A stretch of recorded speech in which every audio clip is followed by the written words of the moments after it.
4th, 2011 special meeting of the Littleton Planning Commission. And Dennis, can we have a roll call? Chair Pro Tem Newfinky. Here.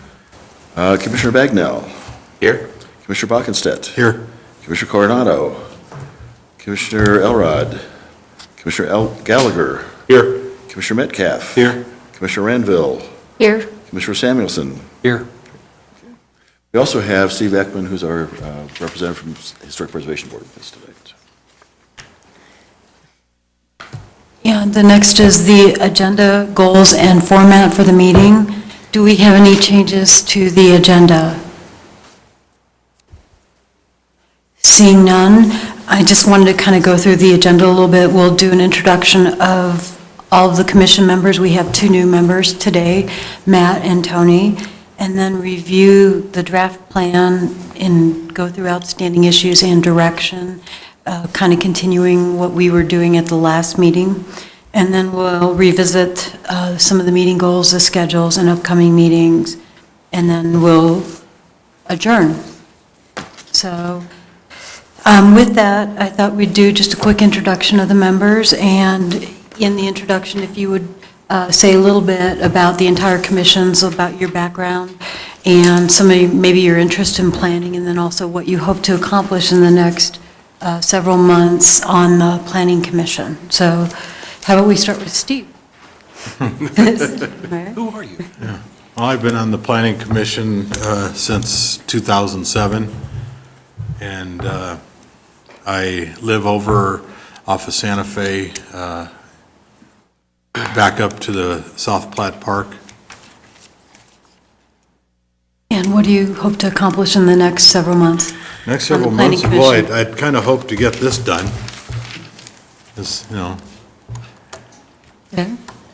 Anything else about your personal background, what you do for a living? I'm a parts manager at an automobile dealership up in Thornton, and make that trek every day.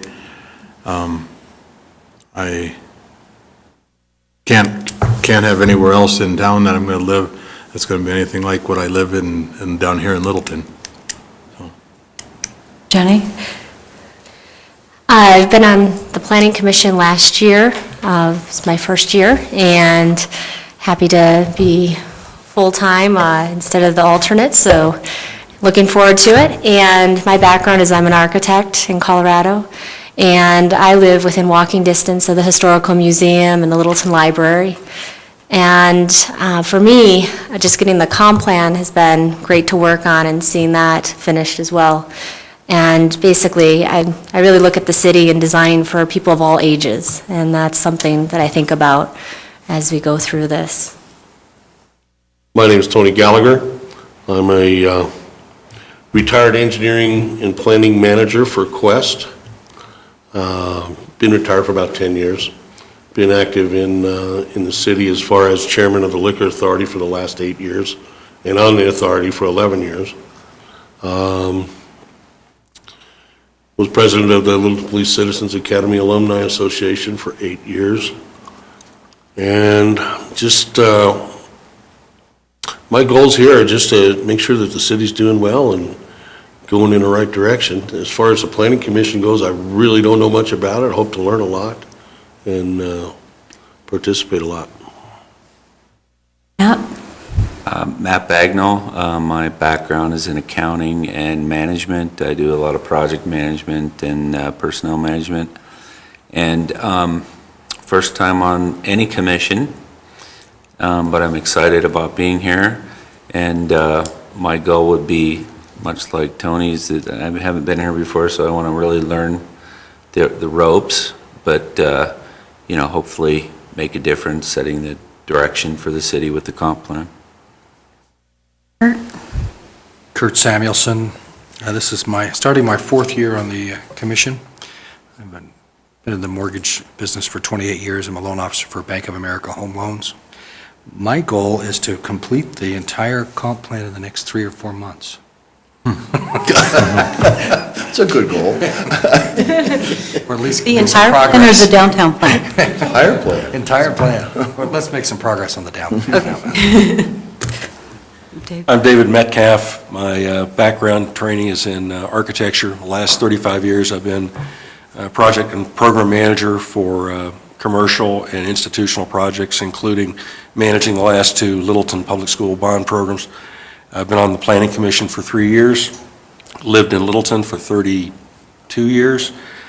My goals are obviously to complete the comp plan update in a manner that is usable, practical, real world, not just for the downtown area, but for the entire community. And in the meantime, as issues come up for the Planning Commission, make sure we find a good balance between private property rights, what an existing property owner can expect to be done around him and what he's allowed to do with his own property. Dennis? Dennis Swain, I'm the Acting Director of Community Development. I've been the Long Range Planner for 5 years now. So. And I'm Linda Knufinke. My background is in healthcare information systems and decision support. And I would love to see us get through the downtown comp plan in the next about 3 or 4 months, and then also to develop a schedule for the next year so that we've got some of the things that City Council wanted us to do slotted into a specific time frame. So, Sarah Jane? I'm Sarah Jane McLennan. I'm a consultant to the city. I work with URS. I'm an urban designer, landscape architect, and planner by training. And I concentrate on downtown revitalization and master plans. And Craig, just a little bit about your background and then what you Sure. hope to accomplish. And Craig Coronado, I'm a landscape architect. I'll be starting my 3rd year on Planning Commission, first as a regular member. Yes, my desire would be to complete the downtown area plan as soon as possible and move on to some of the more important work that we have ahead of us. Great. Sounds like we all want to get the downtown comp plan done. So that's, the next is to continue with our review of the comp plan. And where we left off was goal number LU3 on page 13. So the goal is, the policy is community events should be encouraged along Main Street. Do you guys agree with that? Why don't we just take a straw vote on that right now? Who agrees? Raise your hand. So everybody agrees with that. So how about LU3A, facilitate and support the use of Main Street and its cross streets as a setting for community events. How many people agree with that? Wow, we got 2 done. LU3B is evaluate community events for their potential impacts such as noise and traffic or nearby residents, and work with event organizers and, if necessary, adjust city regulations to help minimize or otherwise mitigate impact. Who agrees with that?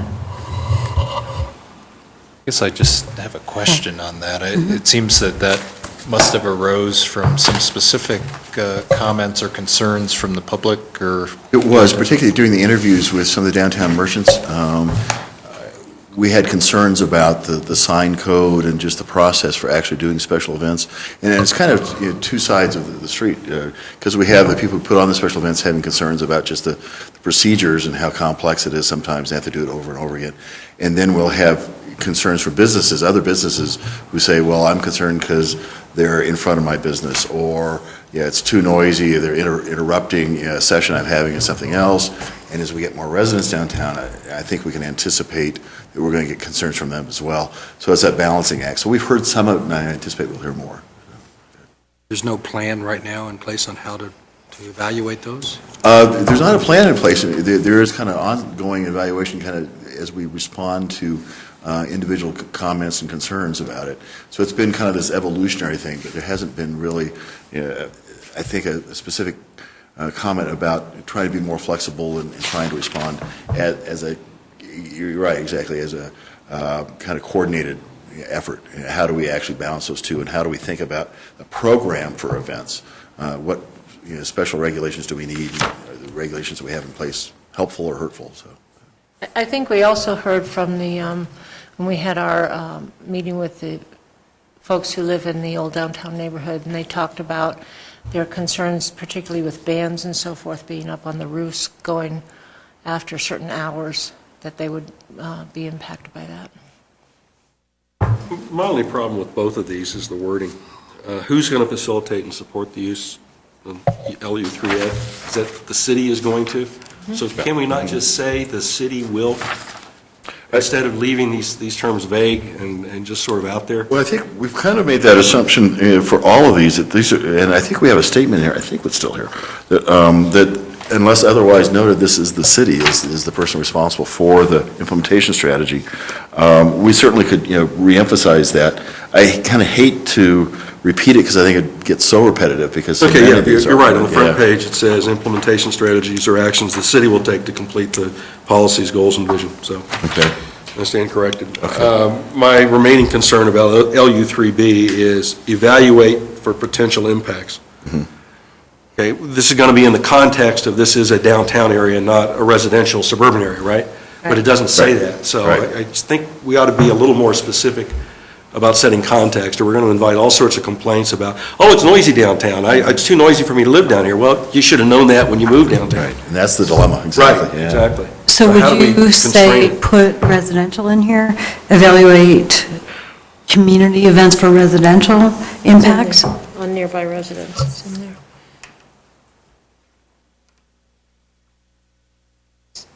Well, I guess my question is, we're saying we're going to evaluate it. Okay, so we've evaluated it. Now what? Right. Now what?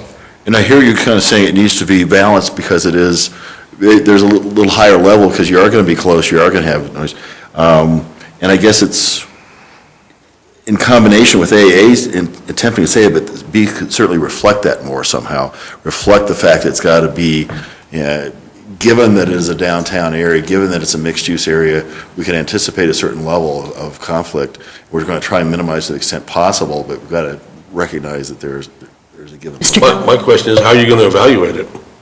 After it's done, after you get complaints when you have a party and a band out there till 10 o'clock? Well, it says for potential impacts, so the assumption or the implication here is we're going to evaluate it ahead of time. Somebody comes up with an idea, But like how? Hoodlum comes up with an idea for a downtown event, farmer's market or something, somebody's going to have to evaluate it, and you're right. But part On of- what basis? But a lot of we do that now, I think, just in terms of precedent, what we've seen. There've been so many events downtown, and we've gotten so many complaints downtown, that, we know that we don't do an amplified sound permit past 10 o'clock or 10:30, for example, that kind of thing. Okay, so there are some prior complaints that we have, Yeah, anything. that we can What look we've at those prior complaints and evaluate from that. Right. So that answers Yeah, my typically. question.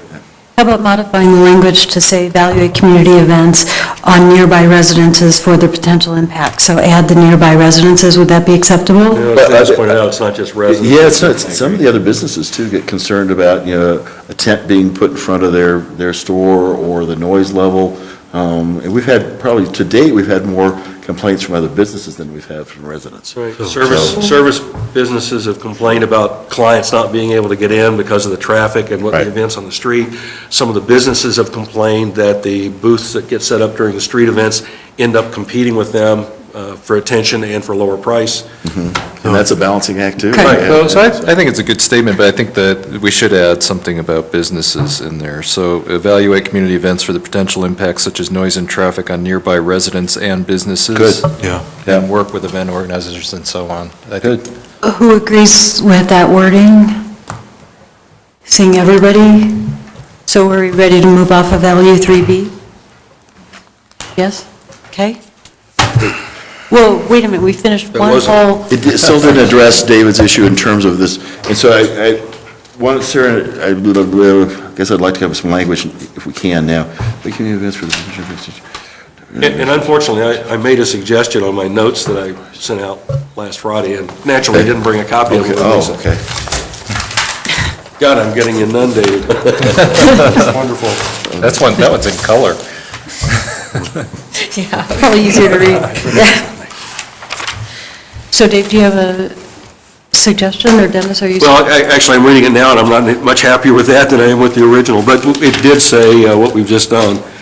We'll evaluate special events for the potential impacts on nearby residents and businesses, and work with event organizers to help minimize or otherwise mitigate impacts, including Yeah, okay, vague language, and I hate it. As reasonable and prudent, allowing temporary exemptions from or making permanent revisions to city regulations. It still doesn't capture any kind of objective criteria, which is what Tony's. Well, but if you do have complaints from past events, you can look at them and then evaluate it, and then put a rule set in there for future events. Yep, sure can.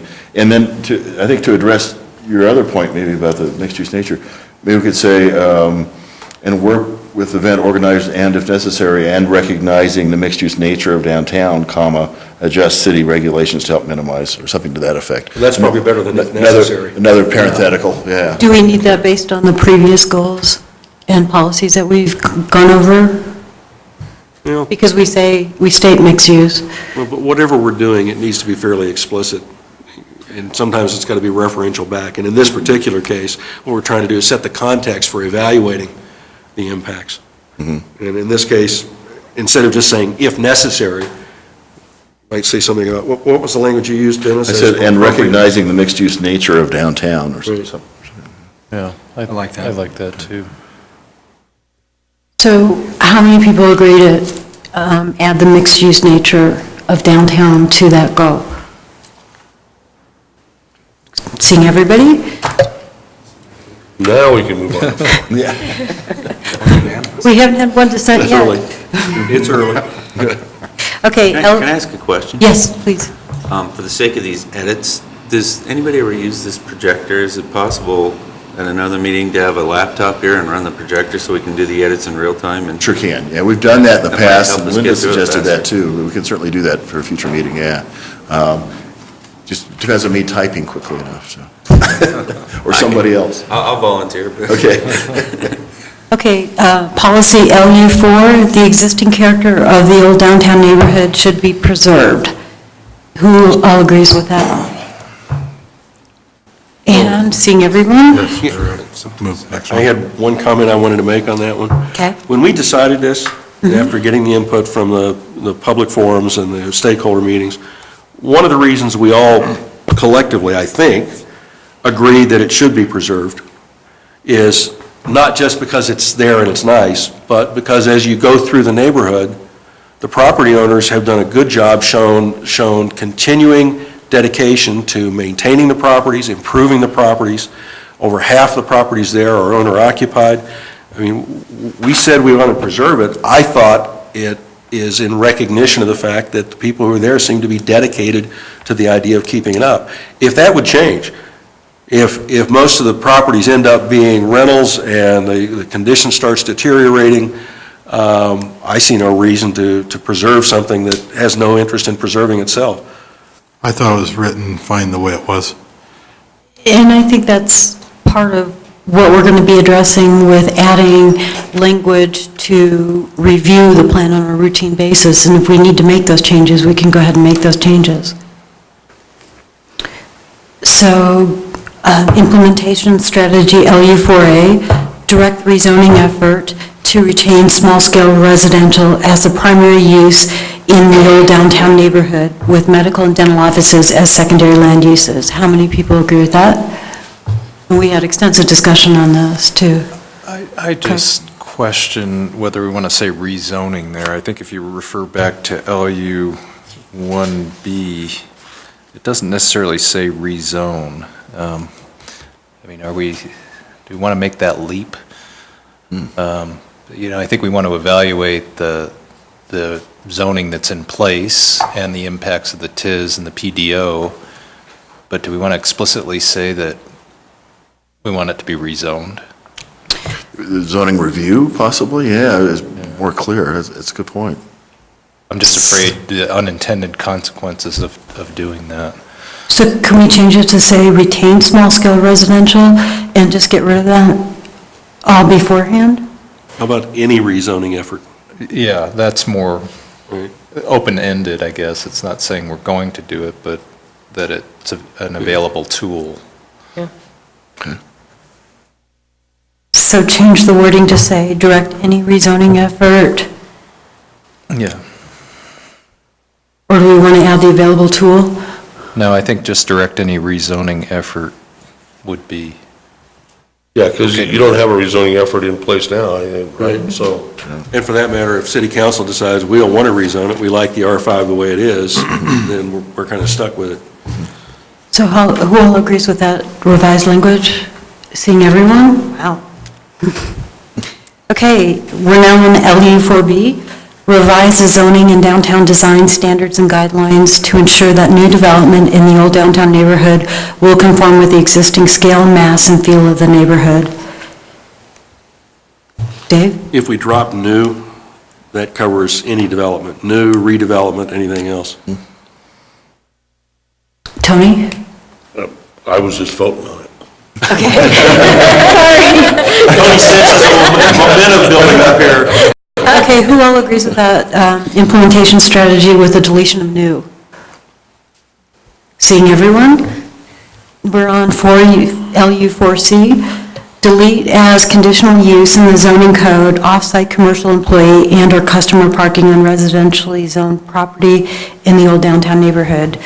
Who all agrees with that? I agree with it, but I've got one question, and Dennis, you might be able to answer it. Is that going to preclude turning the undeveloped west half of St. Mary's into parking? Yes, it would. Even though it's not in the... Correct. Because we set that aside into the other... Right. Okay. Yep. Well, good question, because it's not in the old downtown neighborhood. No, it would not. Right. You're That's- correct. They would still have to go through a process. It would change it if it was just the R5, but you're right, because it's an old downtown neighborhood, it's not in there anymore. You're absolutely right. I'm sorry. I'm sorry. I got a question. I'm not sure I know what this means. Delete as a conditional use in the zoning code. Off-site commercial employee and/or customer parking on residentially zoned properties in old downtown neighborhood. That's an excellent question. And the R5 allows commercial parking lots for adjacent commercial properties, Right. even though the R5 is a residential district, through a conditional use review process. And so if you go through that process and meet those conditions, you could be approved for a commercial parking lot, basically. This says, we just don't think that's appropriate in the old downtown neighborhood because we want to maintain that historic residential character. So that's what this is saying. So Dave's if- right, this isn't doing it for the one property that probably is most likely. So let me see if I got this right. If you have a business and right next to it is adjacent parking lot, that's okay? If you go through the conditional use, No, he's saying Oh, in I'm sorry. general. But Oh. for this area right now, right now, the way R5 is zoned, if a business comes in, one of the dentist's office, say on Prince Street that backs into the R5 zone, if they acquired the property behind them and wanted to put in a commercial parking lot to serve their business, Yeah. they could do it in the middle of the R5 zone. Okay. or they could go across Powers if there was a use on the south So it side of doesn't Powers. necessarily have to be adjacent. Well, for zoning purposes, across the street's adjacent, so, but it has to be adjacent with those terms, yeah, so it has to be the next property. Okay, what about existing businesses that are not adjacent? For instance, Jose's Restaurant. No, it would not work, no, in the R5, you can't do that with the R5. Okay, but that is grandfathered in? That's not in the R5. Yeah, Jose's is in the CA, and the parking lot's in the CA. Okay. So the only R5 we have is generally north of Powers, and west of the Okay. alley behind Prince. Yeah, if you look on the front page where it says Old Downtown Neighborhood, that's the area they're talking Right, about. on the map. Is this something, Dennis, that we need to put on a follow-up list to address at a later point? Yeah, we sure can. I think Dave's got a really good point. We need to think about, we certainly wonder, I think this is still accurate for the R5 because we have other uses adjacent, but. Here's where my question is. When we started doing the districting, and we redistricted slightly the R5 zone to put the Nevada Place into the mixed use, from Prince and east. But right now, as far as existing zoning is concerned, it's still in the R5 zone. So, okay, so unless the city council agrees to changing the zoning map, okay, this is still in the R5 zone, and therefore, this exclusion, not allowing commercial parking, is still going to apply. No, because it's only in the old downtown neighborhood. I mean, I think what will prevent it becoming a commercial parking lot is it's got a PDO on it. It's very specific and doesn't allow that to happen, so it would still have to go through the process. We don't have any direction saying that's not appropriate. Yeah, I mean, I just want to make sure we didn't have to do something to protect Yeah, I mean, I think you could, as planning commission, you go through it, I think make an implication from this, that that was the intent of this statement, and you could then vote up or down on a proposal if somebody wanted to come through and redo that whole west side of that block. Steve? If it became a parking lot, it'd have to come before us again, wouldn't it? Yeah, sure would. They'd have to redo the PDO. And I guess the question is, do you have enough direction from this? You could say zone property in old downtown neighborhood and immediately adjacent R5 zone district. I mean, you could expand on this. Even though it's just, we're talking about old downtown, you could say R5 if you wanted. You wouldn't want to get into CA probably. Maybe we just need to tag this in case Okay. we have a problem with the rezoning or the Okay. decision on where the old downtown neighborhood boundaries are with city council. Okay. So we're all okay with putting that on a follow-up item list for future discussions? Okay. So now we're on LU5, right? Or did we took a vote on LU4C, right?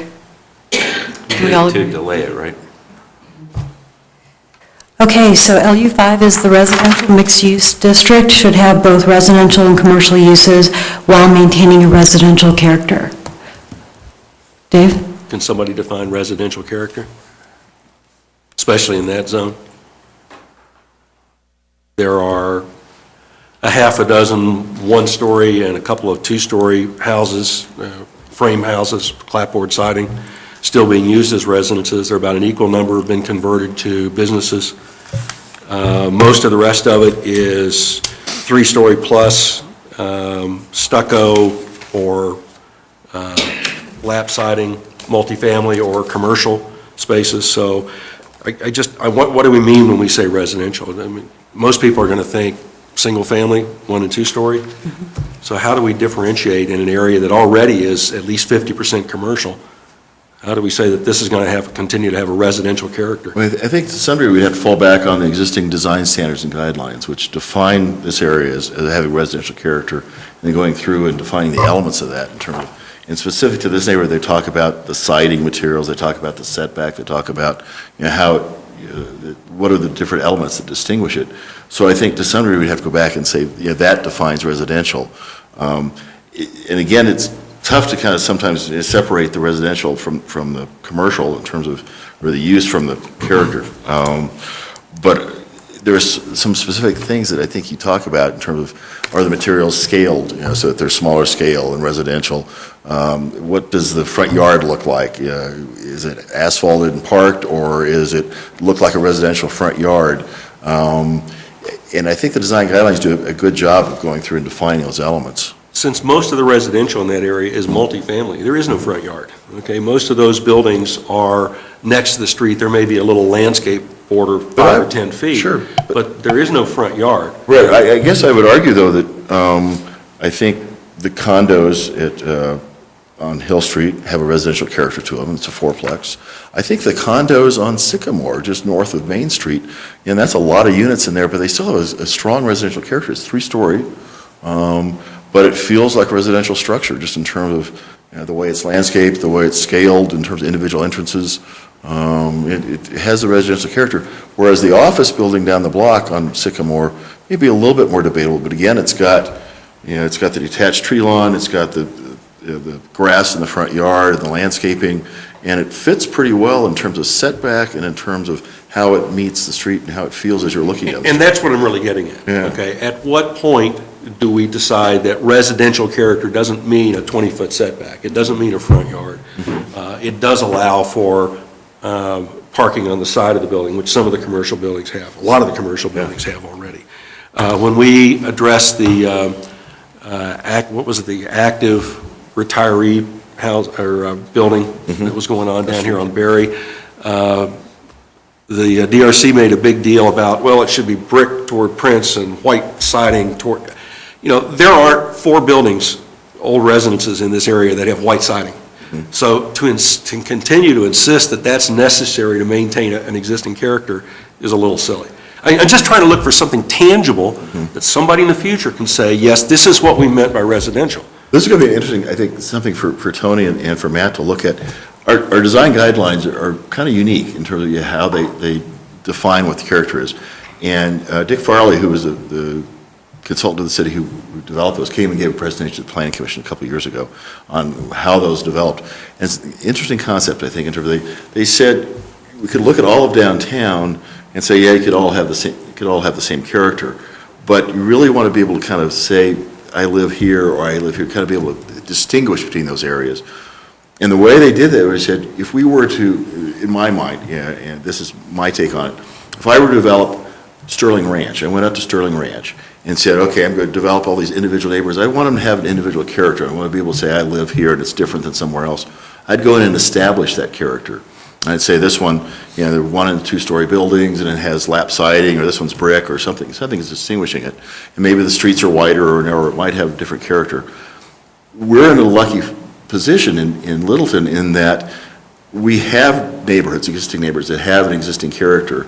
And so we're just going to build on that. And even if 100% of those buildings were to be replaced, we were still going to use that historic character that was there, that the area north of Main Street had, not all, but a predominance of lap siding. So it was the wooden-sided houses. They were smaller, they were white, and had kind of a color sense to them. The buildings south of Main Street is where our industrial and manufacturing operations were. So there's a different character down there. We have more brick, we have more industrial buildings, bigger buildings. So there's an existing character there that we kind of build on. And again, even if 100% of those go away, we're going to, in that character, just use that as to help distinguish those different neighborhoods. Whereas, rather than just creating it from new, and just saying, this is going to be, look like southern Miami, and this is going to look like New England, we're actually going and building on what we've got. And so that's kind of the basis of it. So it's interesting as you read through it, and there's some explanation in those as to why it is. But it's an ongoing debate, I think, that we have. Does it work? Craig, did you have something? No, that was. So, Steve? so we already voted on that one, right? I think we did. And I thought we already voted on that one. Right, because we're not talking about them before we vote on them. That's my concern. We're throwing them out and we're voting on them, and then, okay, let's move on. There's no discussion. Do you, Dave, do you have any suggested language that we could change on LU5? That would do that would define what the residential character is? I'm not sure I have the answers. I'm just seeing the problems coming up by saying that something will have a certain characteristic, but we can't define what that characteristic is. Well, my thoughts are, and I guess I need to speak up here a little bit, that this was mentioned, it is a guideline, and I think that, and I talked with Dennis about this the other day, but we've got 15 people a day coming in here with business that uses the intent of this document. Yeah, we need to nail it down pretty close with rules and regulations. But we got 15 people every 3 years coming in here. We can leave it kind of like this, and as the Supreme Court says, really define what pornography is, but I know I want to see it. And I think that if we caveat this document in bold letters on the front page and say, this is a guideline, these are recommendations, any variance from these guidelines or recommendations need to be approved by the Planning Commission and/or City Council. Yeah, but I guess I'm kind of going to go. I mean, I see your point, but I think that we're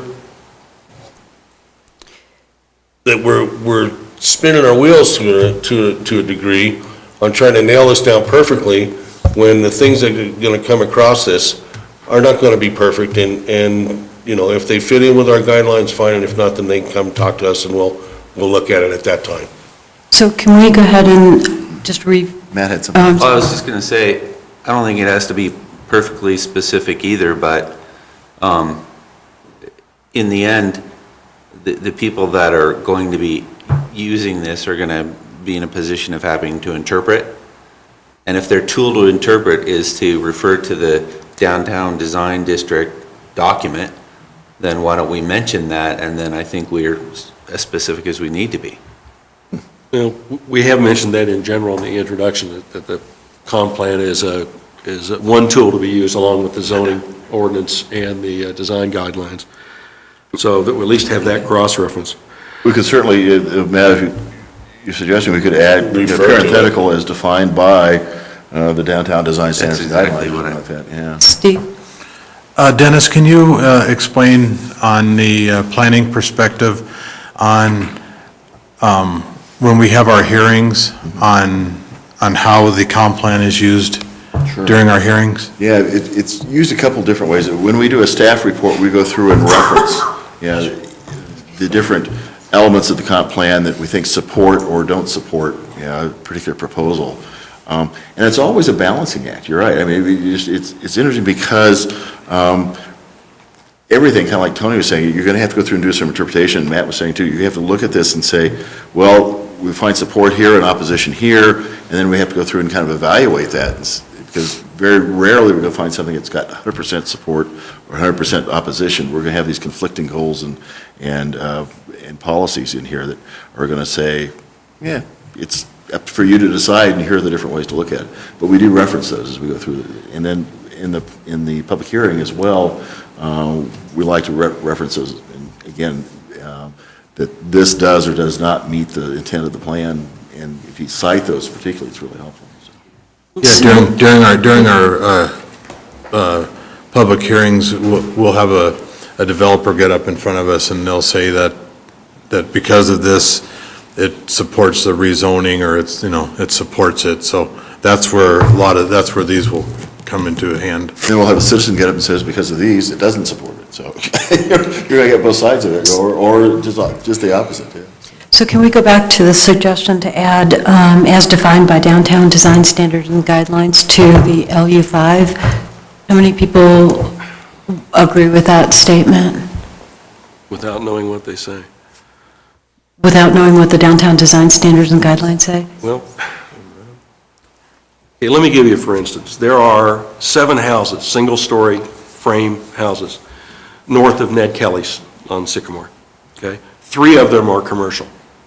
Somebody comes through and buys up that property and wants to convert those to mixed-use, commercial and residential.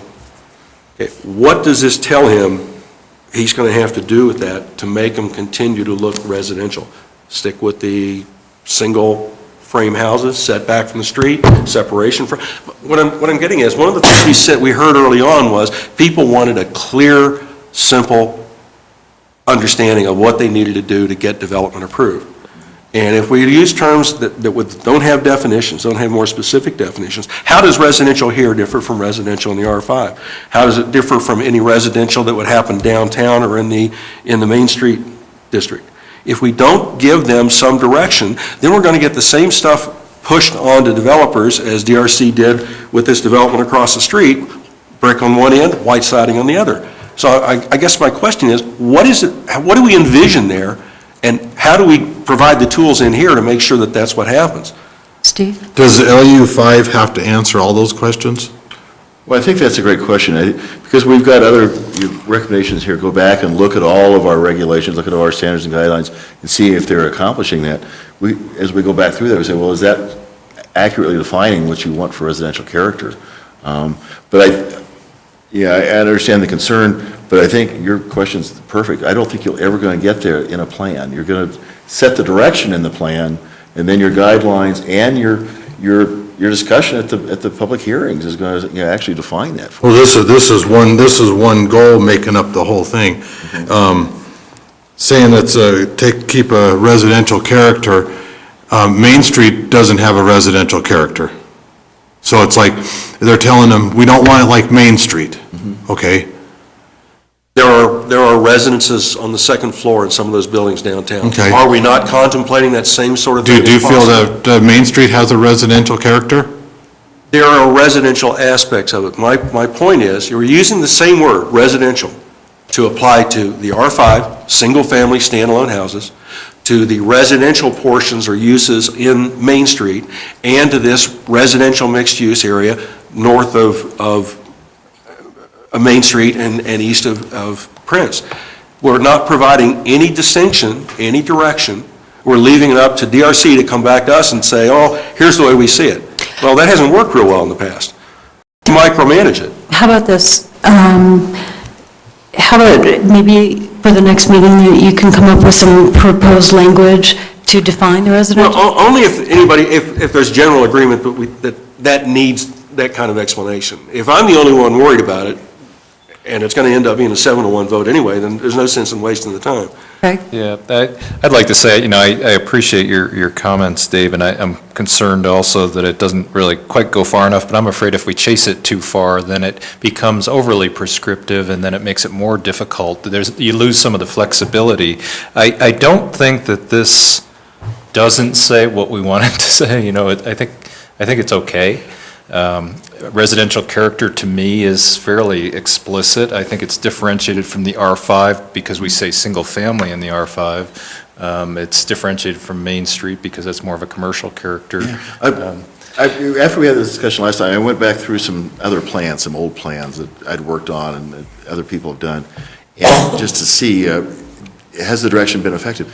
And time after time, it was this kind of general direction that people then interpreted, and all those places have turned out pretty well with that kind of general direction. Here's our intent, here's what we're trying to achieve, and then case by case, it's had to be interpreted, so. So in the interest of time, can we go ahead and take another vote on this? Let me take one stab at it. I'm not sure it really is going to accomplish everything I'm looking for, but if we finish the sentence saying, while maintaining a diverse residential character, Would that work with everybody? because right now, we've got a mix. We've got single-family, we've got duplex, we've got low-rise multifamily and mid-rise multifamily. I have no problem with that. I don't So have a let's problem. vote on that. All those who agree with adding diverse to that goal? All right, so now we're at 5A. 5A, enhance amenities in the residential mixed-use district, amenity enhancements could be made to the district sidewalks, crosswalks, street trees, landscaping, lighting, parks, connection to parks, and connection to nearby neighborhoods. All those that agree with that? Yeah, I've got some questions on this. Okay. Who's going to pay for all of these improvements? Mixed bag. Yeah, it's kind of mixed bag. Dave's right. I mean, sometimes if it's being redeveloped, we ask the developer to do it. Right. Other cases, the city on a case-by-case basis will go in and make some enhancements like we've done to Rio Grande. So it just depends on situation. If we anticipate that there's going to be some redevelopment, we often will wait for that to be done by the property owner themselves. Like they did on north of Santa Fe by the old Electron Corporation, where exactly, they built license. those. Yeah, Okay. they paid for the sidewalk, they paid for the Yeah, street. they paid for the sidewalks all the way down to, yeah. Right, exactly. Okay, so that would be a condition of the developer then in most cases. In most cases, although we're doing a pedestrian and bicycle master plan right now, and some of those improvements will be paid for by the city, just in order to get them done. Particularly, they'll look at where do we anticipate not happening otherwise. If there's a gap in the system, maybe the city will pick that up. So it's always a combination, kind of a balance. I'm just looking to minimize the city's involvement in that. Yeah, and again, when we do that, city council is going to have to buy off on those projects. So city council will approve it if it's a city expenditure. So Okay, then I don't have a problem with that. So again, all those in favor of this goal? That's unanimous again. Then we just disposed of another one. Now we're on LU6, if the industrial... And I hate to go backwards, but I just want to ask a question about LU4. Are there any kind of things that we want excluded from that area? So we're encouraging all sorts of things, but we're not really saying anything about excluding something from the zoning district? Do we need to call that out in this document? Like the dog daycare, for example. I don't think we'd want a business like that down there. That's certainly the intent of LU4A, but it really, you're right, it doesn't say that. It doesn't say these are the only uses, so. And I don't know if we need to be that specific or not. This is my first night with this, so I just, I was thinking about that offline. Why don't we we... want to have statements about what we would want to include and exclude. And why don't we address that when we start addressing what's missing out of the comp plan in the land use goals as we kind of move forward, so we can come back to that? Is that okay? I'm making a note on that, Steve. I think it's a good question. But in the old downtown neighborhood, you wouldn't be able to put a doggy daycare in there anyway. Improvement. Assuming with the R5 zoning, it's Medical residential. and dental offices, Right. is all you can put in there. Right.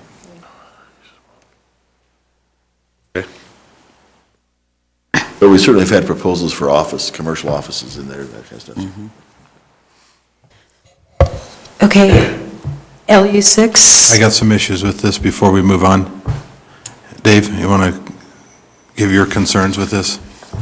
On the industrial district? Right, well, what I had suggested was we reword the first phrase, first clause. Right now, it just says, if the industrial district redevelops. Okay, well, what I think we're really talking about is if commercial activity in the industrial district declines and rezoning is considered. Sergey and I had this discussion. This is a good one to have. We'd appreciate the direction. Thank you. We couldn't quite agree Is that what ourselves. you were? Yeah, I wanted to stop this before we voted on it Okay, and good. went past. Thank you. So you want to say the same thing? Yeah, I agreed with, this is, Yeah, it sure is. Regal and I read through all of Dave's notes, and this is one of them I agreed upon. So the language, repeat the language. Yeah, you want to please. give us specific language? I'm sorry. If the if commercial activity in the industrial district declines and rezoning is considered, et cetera, et cetera. Okay, good. Thank you. I think we're kind of whistling in the dark about neighborhood serving businesses based on the repeated comments from Chris Gibbons about what it was going to take to encourage that, but it's certainly consistent with what we've all been striving for as a goal and vision, so. So all those in favor of that, with the language changes as proposed by David? I think it's unanimous. Okay, LU6A, add the industrial property if it redevelops to the residential Main Street mixed-use district. Residential mixed-use district. I agree with David on his changes on this one here also. And what are the changes? Rezoned instead of redeveloped, Yeah. because otherwise we could be ruling out any new uses within the industrial Great. intent. All those in favor of changing the word rezone and approving the goal of the policy? How would it read again? I'm sorry. Yeah, same. Rezone the Just industrial? add the industrial property if it Rezones. Or is rezoned? is rezoned Is rezoned, okay, okay. to the residential mixed-use district. Because as it says, as a redeveloped, that means it can't even go to a different industrial use. Right. So just trying to keep the options open. Okay. That's what uses in. Okay. Okay, that brings us to LU6B, address the industrial district and the downtown design standards and guidelines. All those in favor? The background on that is that they're not included currently, so. I'm sorry, they're not what? The downtown design standards and guidelines don't go that far north currently. They don't have any direction for what happens if it does redevelop, so. Okay. Yeah. Have we been, has Craig? DRC been involved in any, Alexan, well, but I mean industrial uses? not there, other places, Any not place. downtown. Okay. My only comment is address is a little wishy-washy to me. I think if we just add the industrial district to the downtown design guidelines, that would be Okay. more direct. All those in favor of the proposed language change and the policy? Seeing no opposition, we'll move to LU7. Downtown should contain a diverse mix of housing options for residents of all ages, incomes, abilities, and family structures. All those who approve that? Kurt? No. I'm not sure how we're going to do, how we would direct that. I think it's more of a market conditions thing. We're saying downtown should contain a diverse mix of housing for all ages, incomes, abilities, and family structures. I'm not sure that we need that LU7 at all. I would strike it completely. How about if we just changed one word here to address your concern, because I agree, it sounds like we're directing, downtown should support a diverse mix of housing options. I think you're supposed to do that anyways, legally. Right. Yeah, we can't do anything about it. I mean, we're not going to discourage. You can't say anything against that statement. I mean, that statement is either got to be there or delete it it's just completely, taken for because we're not granted, going to yeah. discourage any residents of all ages, incomes, abilities, or family structures, but I think it's more market-driven, and we're not going to be able to have much impact on it at all. What worries me about this is what happens when somebody comes in proposing a certain type of housing that's aimed at a certain market, and DRC or somebody decides, well, you're not doing anything for workforce housing or affordable housing or whatever. We're in no position, unless the city's going to take a new spin on that outside of Littleton Housing Authority, and I haven't heard any motion in that direction, then this isn't really the city's job to determine what kind of housing is going to be built there. It did come up as an issue a little bit in terms of the housing across the street that was proposed, which was going to be senior housing, and scarily for a lot of us, it was 52 and over. And it was market rate senior housing, but it was senior housing.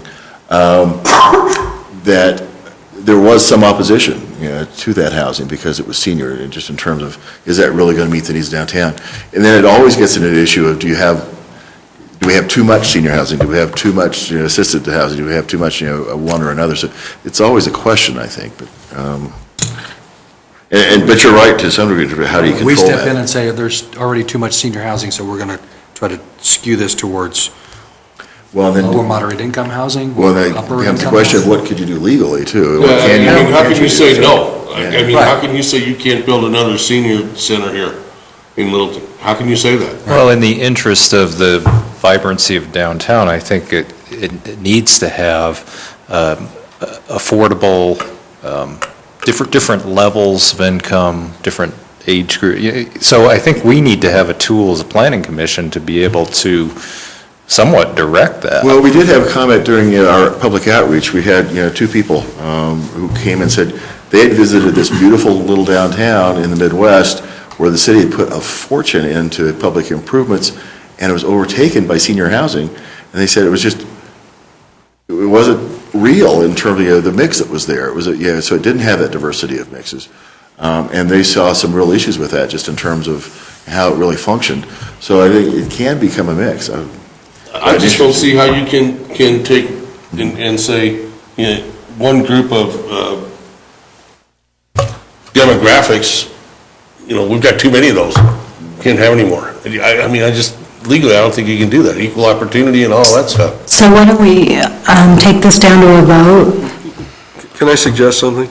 We've talked about this for a year and a half, and favored the idea of a mix of housing options. And I think what's thrown us here is saying of residents of all ages, all incomes, all abilities, all family structures. Okay, that could be interpreted as saying, you're going to come in here and put 48 housing units in, we want to see a mix. We don't want to see it all dedicated to one thing or another.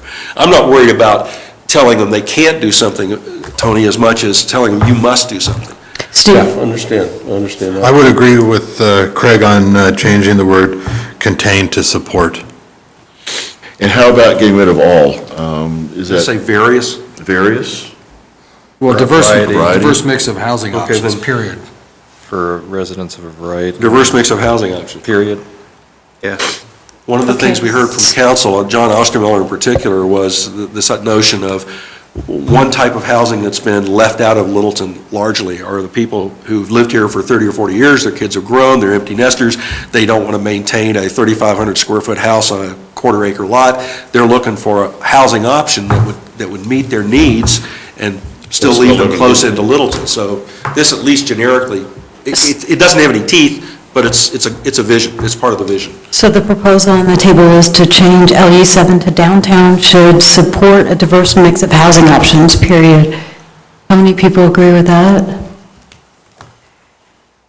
That's unanimous. Now to LU7A. Review the city's relevant rules and regulations for their possible effect on achieving a mix of and balance of housing options. Revise the rules and regulations to eliminate barriers to achieving this and to include provisions that would encourage it. A lot of words. I've got a comment about that. As I understand it, when they build a large area, they have to have certain percentage of low-income property, or is that true or not? In Denver, that's true. You have to have. In Denver, but not necessarily. Yeah, for a rental property, but not here necessarily. But they have options to buy out. They do. They You do. can buy out of it, you bet, absolutely. And a And lot that- of them do, yeah. And that funds the system. Exactly, yeah. Not very well, though. That's right. That's true. The only problem I have with this is the word balance. what's our intent here? How is DRC or future planning commission going to interpret that? Again, it gets back to if somebody comes in and proposes, like what they did over here, So- active living retirees, is DRC or is a future planning commission going to say, well, that doesn't really give us the balance we want, you ought to include something else? We're dictating, So you propose to delete balance? I'd say delete in balance. Okay. So should we take a vote on this? How many people agree with this deleting and balance?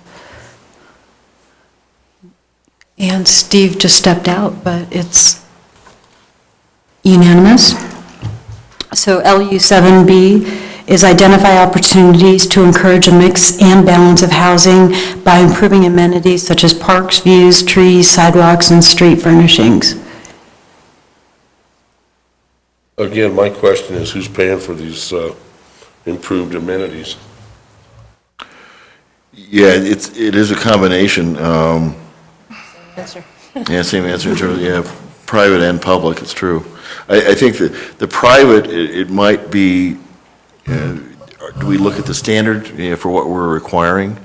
So it may up, their requirement in some cases, but it may just change that I'm requirement just too. looking at this here and going back to the other thing that you explained earlier, identify opportunities to encourage a mix and balance of housing by improving amenities such as now, we're identifying opportunities to encourage a mix and balance by improving, and I mean, the way I read it, the city's paying for these improvements. I think parks definitely it is, yeah. Sidewalks. Yeah, and sidewalks depending. Again, it kind of depends on where they are and when. So largely the history of the city has been to kind of depend on the private sector as it redevelops. In some cases, again, if there's gap financing needed, or parks definitely is the city doing that. So could we go ahead and vote on LU 7B? In the district, of course. I just don't think this is clear enough for me to vote yes on it. I'm not real clear how improving views, I'm not sure how you're going to improve views, and trees and street furnishings are going to encourage a mix of housing. As I recall, I think that this kind of centered around the discussion of there's not enough playgrounds downtown to support families, and that the city will have to step up to the plate at some point where development is occurring when you want to encourage that type. Some of that can be provided by developers as well. My only comment on this one is I think identify opportunities could be struck from that, start with the word encourage, and it means the same thing.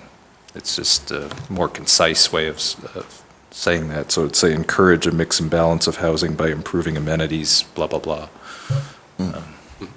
But And you're also going to have some suggestions coming out of the pedestrian and bicycle plan for this as well, right, Dennis? Right. So what's our goal overall as far as proximity or adjacency to parks for this area? I mean, it's a fairly small area. So how far could somebody, would we envision, how close does somebody need to be to say it's really accessible and usable? Well, generally what we're saying is that we're not going to add additional parks unless we really find some opportunities for them. We're going to just try and improve the access to the existing parks we have and improve those parks that we're going to look at Geneva, and we're going to look at, at Mega, and then we're going to look at how do we improve access to Stern Park, which is a phenomenal park and relatively close but hard to get to. How do we get to the river? So should we vote on LU 7B with the modification to delete identify opportunities to and just start with encourage? How many people agree with that? So Dave and Tony? That's fine. I think we ought to just get rid of it altogether. I don't think it does anything. That was 5. That's 5. And was there a vote also to get rid of views? Do you want to get rid of views? It is a tough one. Okay? I think it's fine. You think it's okay? Okay.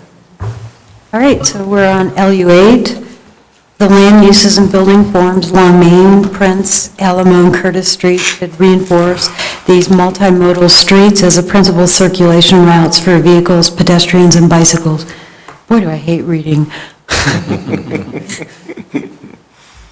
Do we need to have Curtis on there? Thank you. See, I actually think Curtis could become a really exciting connection between Arapahoe Community College. We've got 18,000 students that come to Arapahoe Community College, and we want to connect and draw people to Main Street, and what's the cleanest way to do that? Plus, you've got the residential neighborhoods that are on the other side of Main Street on the north. So I actually think it has a lot of opportunity that we can do something to make that connection more pleasant. I've got a couple of concerns about that. Number one, nobody in the R5 zone ever said anything about making Curtis a main thoroughfare. Nobody. Number two, the one ringing comment we had from the college was, don't worry about housing. Our students aren't interested in housing in the area. It isn't going to happen. So why we're concerned about it now is beyond me. The other is, why Curtis instead of Rapp Street or instead of Prince Street? For one thing, at least half of the length of Curtis between Church and Alamo is taken up by Libby boards. Not exactly going to contribute to a pedestrian-oriented or exciting thoroughfare. I mean, the only thing that's going to make Curtis or any other street a pedestrian-oriented, high-traffic circulation corridor is businesses along the way, something that's going to make it attractive to go from this college up to Main Street. And unless we're providing ways or showing ways that we're going to do that, we're wasting our time. We're just saying it would be nice. And actually, there's becoming more of a restaurant cluster on Main Street in Curtis. You know, we've got the tavern that's going to be going in, and there's going to be a lot more, I think, circulation happening between Arapahoe Community College, and it's actually a nice residential walk versus going on Rapp Street or Nevada. I mean, it's just a very... There are 6 residential type houses on Curtis Street from Church to Alamo. 3 of them are businesses. It's not residential. Well, just for the sake of discussion, pedestrian traffic on Rapp Street walking south up to Main Street is very, very dangerous intersection. Terrible intersection. Very terrible, horrible, dangerous intersection. In Nevada, Libby Board's back's on too, and so you get that back instead, at least on Curtis, it's not ideal, but you at least get the front part of Libby Board, so. So, I'm sorry, Craig. Yeah, I support it, and if you look at the framework plan, I mean, it already has Curtis as sort of a pedestrian street. I would echo the concern that we encourage more vehicular traffic on there, because I think there may be some negative impacts on the old downtown neighborhood, but I think that there could be a way where this could be a major pedestrian spine without encouraging. Is there a more desire to vehicular take traffic. Curtis as south of Main Street only and take off Curtis north of Main Street to kind of avoid that issue, or? I'd rather keep it going. Those in favor of keeping Curtis in this policy? So seeing Kurt, Dave, and Steve against that, the motion carries. Okay, how about approving LU8 the way it is? All those in favor? Steve, Kurt, and Dave are not in favor? Any suggested language? All right, so we're now on LU8A, develop site and streetscape design templates for Main, Alamo, Prince, and Prince Streets. Incorporate these templates into the downtown design standards and guidelines. No discussion? All those in favor? Seeing Kurt and Dave not for this. Okay, LU8B, improve the pedestrian environment along Curtis Street with continuous wide sidewalks, street trees, and other pedestrian amenities to reinforce Curtis as downtown's principal north-south pedestrian connection between ACC, Main Street, and the old downtown neighborhood. All those in favor of LU8B? Well, let's have some discussion on that. Why are you guys against the last 2 things, just for my information? I'm against it going into the R5 neighborhood. Okay, Yeah, that's one of my Yeah. concerns. The other one is, when we say we're going to encourage it to develop as, improve the pedestrian environment, we're going to encourage it as we keep saying remain, it isn't one now, so what attracts people to walk from point A to point B? It's either what they want to get to at point B, and/or it's what they see along the way, whether it's an enjoyable walk. Okay? If we're going to turn Curtis into a primarily pedestrian, even though it keeps saying vehicular, we keep hearing, mainly pedestrian. At some point, if you start cutting back on vehicles in favor of pedestrians on Curtis, there won't be any development on Curtis. There won't be any reason for anybody to put a business, an office, or anything else there if access and visibility are reduced. So we need to think not just about what we'd like to see, but what conditions we need to help create in order to see it. Just waving a magic wand saying we want it to be a circulation corridor isn't going to make it happen. That's what I'm No, concerned. and you're right there, but I feel that if you make it more pedestrian friendly with wider sidewalks, et cetera, and that it would be more pedestrian friendly than Rapp Street or one of the others that have slate sidewalks or broken concrete or Tony, I whatever. think my concern is too often in the past, I've heard it slip toward primarily pedestrian or pedestrian focused or whatever, implying that, we don't like cars anyway, so let's do what we can to minimize cars and boost the pedestrians on there. And again, you're making it unlikely that any development is going to go along that street to make it attractive. That's what I'm concerned about. We need to know, we need to envision what it's going to take to produce the conditions we want, not just say we'd like to have these conditions. I would be against anything that would reduce the vehicular access along Curtis Street. I hear your point. I think, though, that it has a very different character than, say, Prince or Main Street, and that character needs to be preserved through this policy. And so that's why, I think there's more emphasis on pedestrian bikes, this pedestrian spine idea, as opposed to vehicular, adding it as a vehicular capacity. And you talked a little bit about, there has to be a destination at the end to attract people. You certainly have that at Arapahoe Community College, you have it at Main Street, and perhaps with redevelopment of the triangular site up on Santa Fe, that could be a destination as well at some point in the future.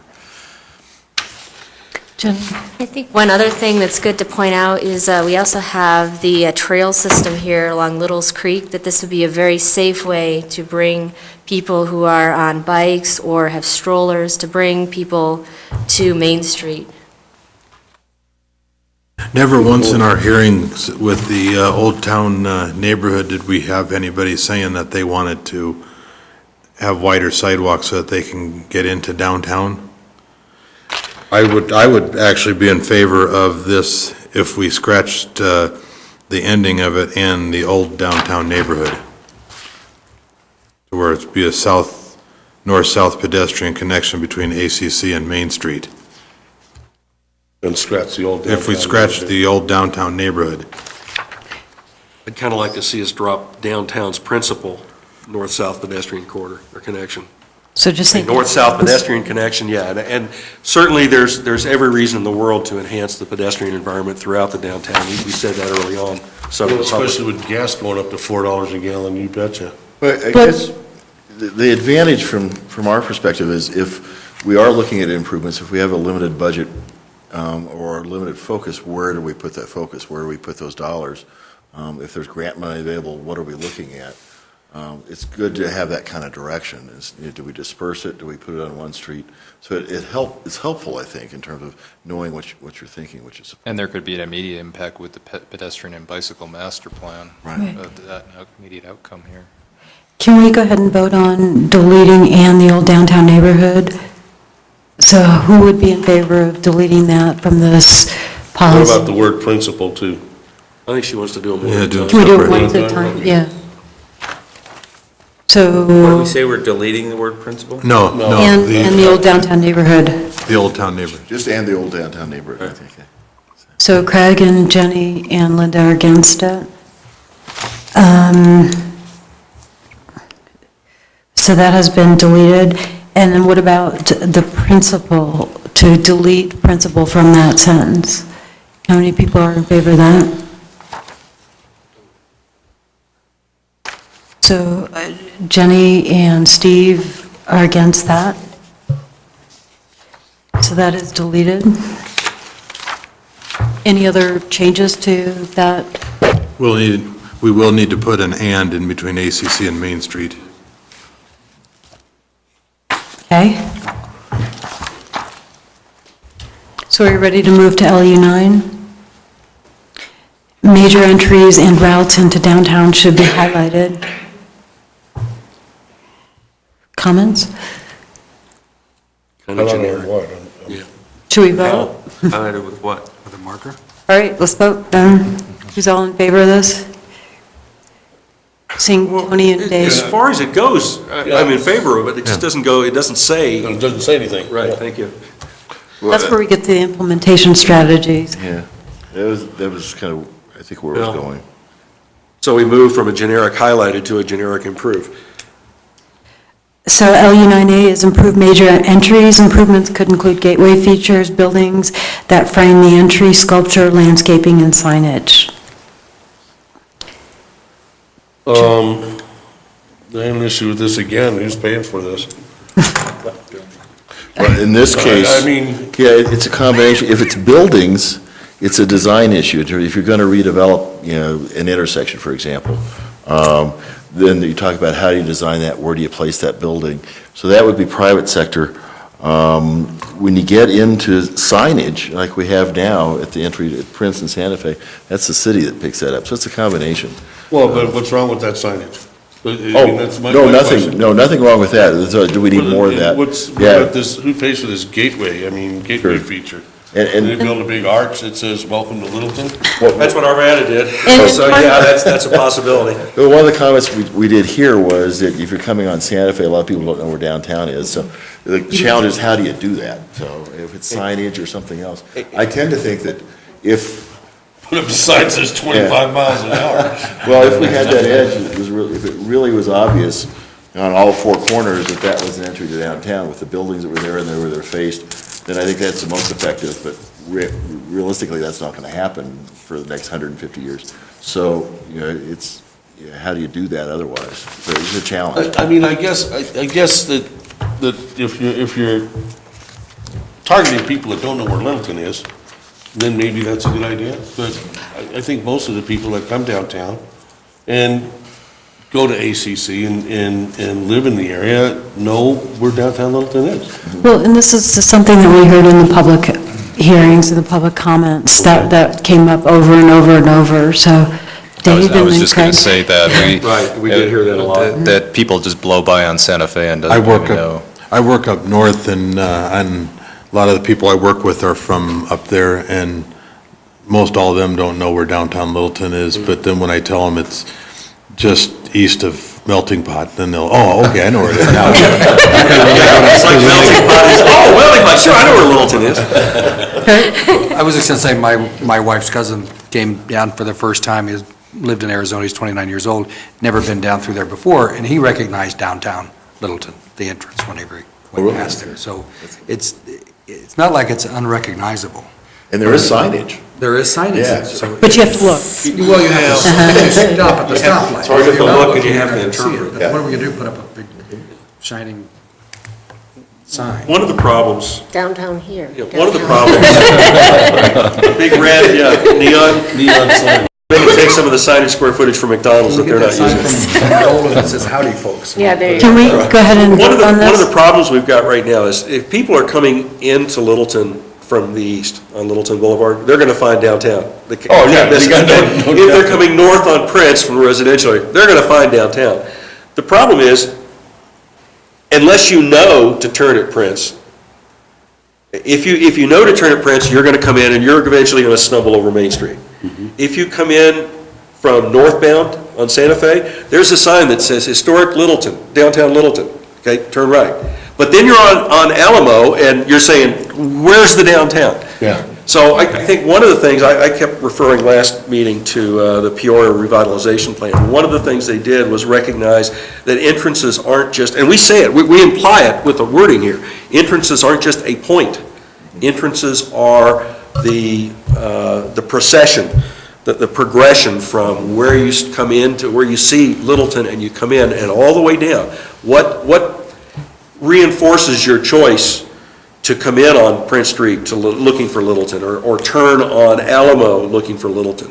So unless we think of all of Prince down to Main Street and all of Alamo along encouraging the turns, we're creating nice little entry planters and that sort of thing, but it isn't going to really highlight the entry. So Dave, do you support this LU9A? Or should we just go ahead and take a vote? I guess I just want to see it, I want us to think about what's going to extend that idea. If somebody turns onto Prince Street or turns onto Alamo, what's going to tell them they made the right choice? What kind of development around there, civic or private, through development applications? So a suggested wordsmith to that, and this may be a little too technical jargon, but let's see how it reads. Improve major entries and entry sequence, period. Yeah, Improvements especially in- along Alamo and Prince Street. Alamo's a challenge. All right, can we vote on that language from Craig to change it to improve major entries and entry sequence? All those in favor? Okay. Gonna need So to be LU9A is improved. How about LU9B, initiate a wayfinding program that could include interactive signage, maps, brochures, advertising on light rail, sidewalk plaques, and other sidewalk enhancements. Only sidewalk? Craig? I like everything in there except interactive. Not sure what that means. I coined that myself. Yeah. I coined Who's that. gonna pay for it? Who's gonna pay for it? That's a good question. And what I'm thinking of, and there may be a better term, but if you go Like a into Denver these days, and you go in a lot of other cities, you'll see signs which will have a telephone number on them. You call the telephone number, it tells you the history of the place, tells you the architecture. There are lots of ways, or you plug in, or you do something, and I need something that's generic enough that's going to say it's not just signage, it really, we need to pick up But most- on changing technology and be able to figure out how do we use that, but I don't know what the I word is. think more and more people today are using their GPS, and a lot of that information is on their GPS Yeah. when they say this restaurant is here, and you punch on Exactly. it, it opens it up. Yeah, and tells or you all shake about it and you the can see the building. restaurant, or whatever. So a map Yeah. that has that kind of a trigger for them. So can we go ahead and vote on that language excluding interactive? Can I ask the question about, and other sidewalk enhancements? Why only sidewalks? Is that all we're going to do? We're going to do, plaques are going to be on buildings, we're going to do signs overhead. Just do other Can we just enhancements? say other enhancements? Okay. So the proposal is to get rid of interactive and sidewalk? I guess the only problem with getting rid of interactive is that it'd be great if we could pick up some way to reference technology. And I don't know what the word is, and if there's something, if there's a, Somewhere Kiosk? somewhere between a reminder of a sign says, you can look this up on your GPS. right, Or something, a big I would 12-foot accept, wide that would display where you can touch it. Somewhere in between there are going to be interactive options that we can consider that are affordable. Yeah, I'd accept that Dennis's explanation. I think I wouldn't just delete interactive. Maybe it's interactive communications or something, something along those lines. something, yeah. And it raises, somebody just mentioned to me yesterday that one of the reasons they don't like to come downtown is that their cell phone doesn't work when they're downtown.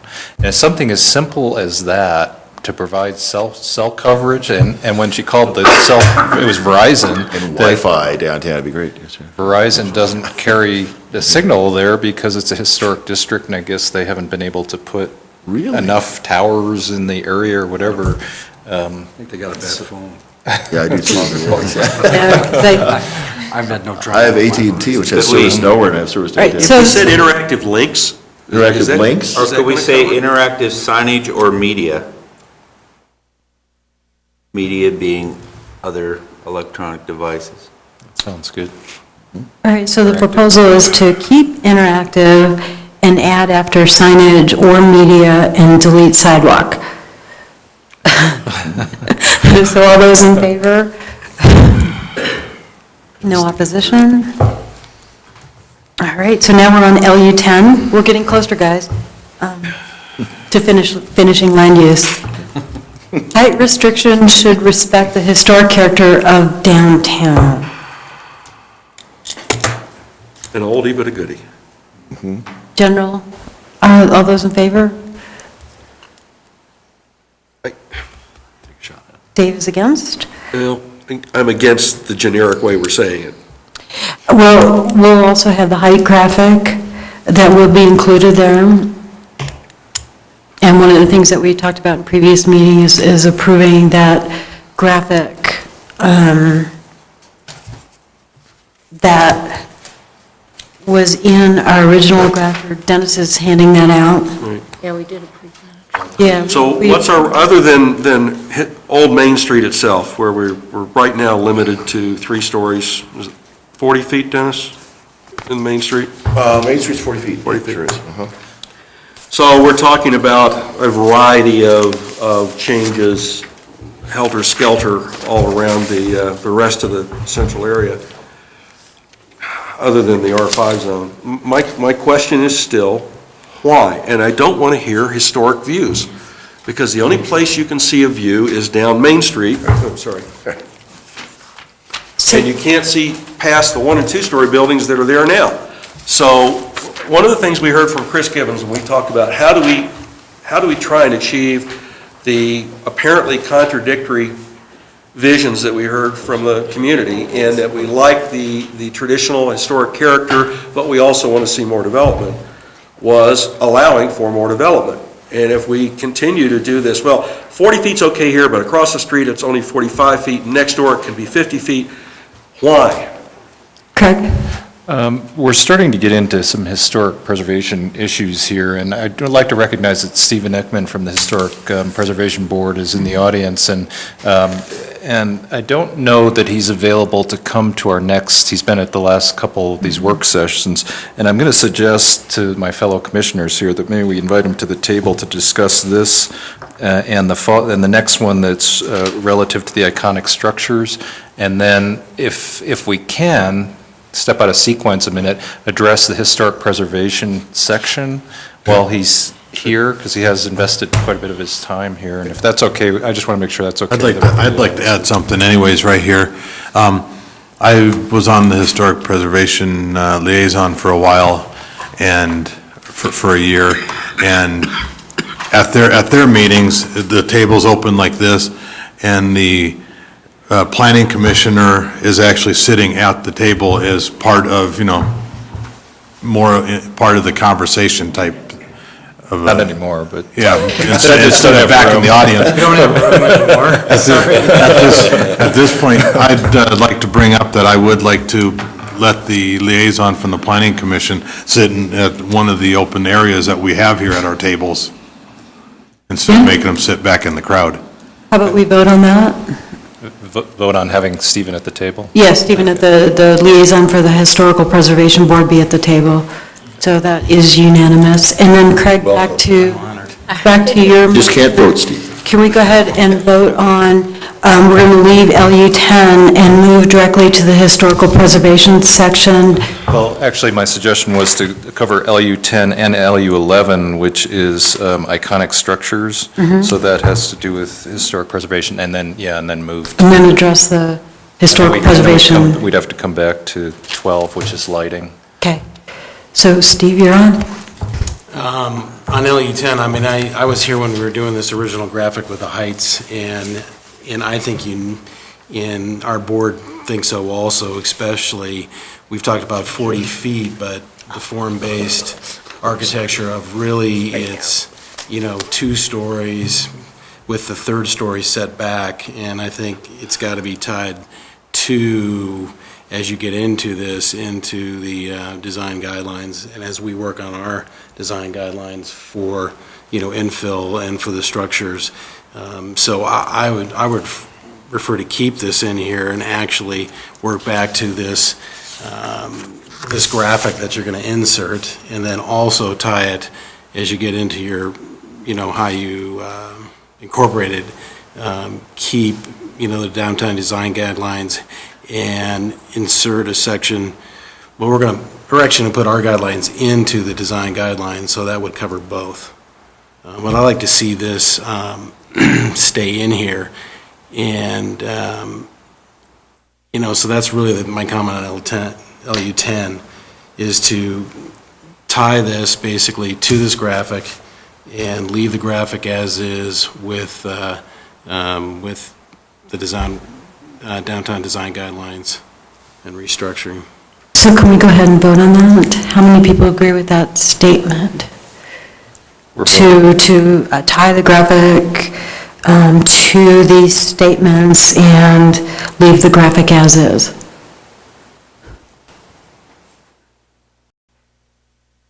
So we have Matt and Dave against.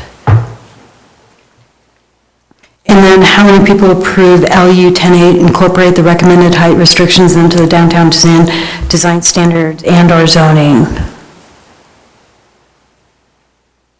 Again, Dave is against. So now we're on LU 11. Development adjacent to the identified iconic structure should respect and not distract from their importance.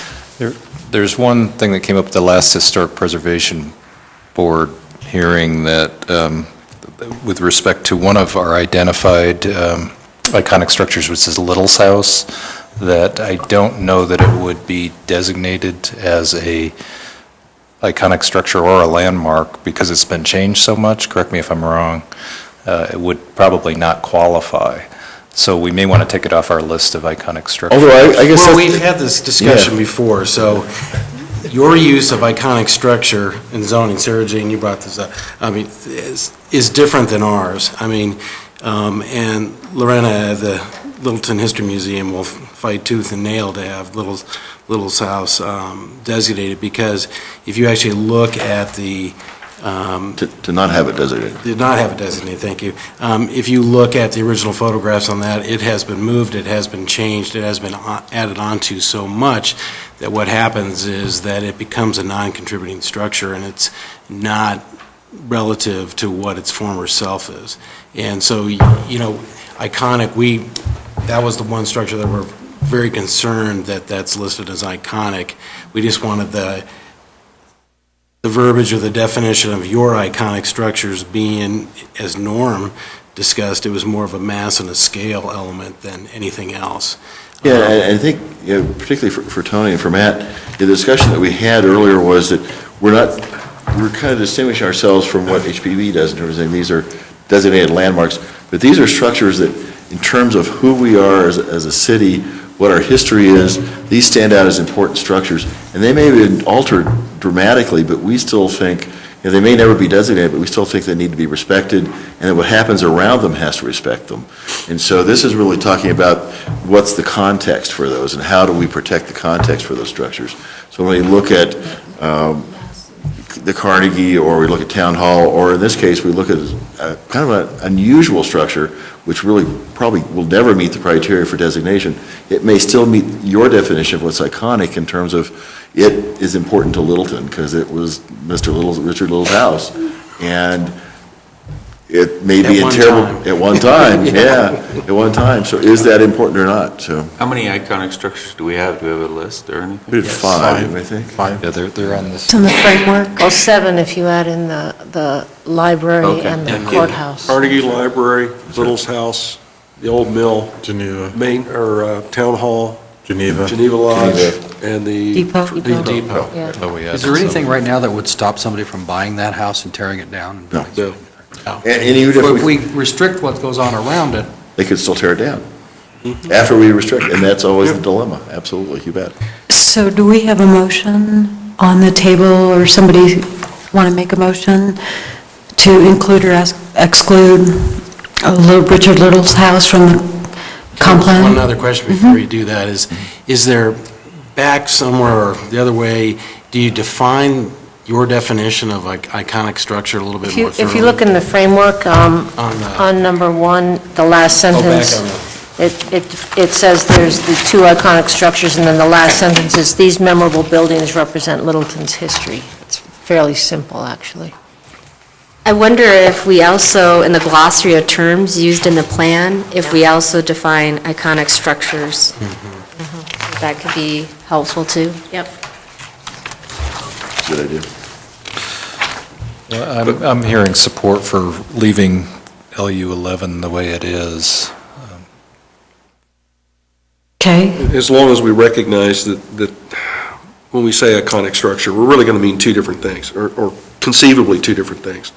One is in its appearance, and the discussion we had at the time was iconic buildings are buildings that people immediately link to locations.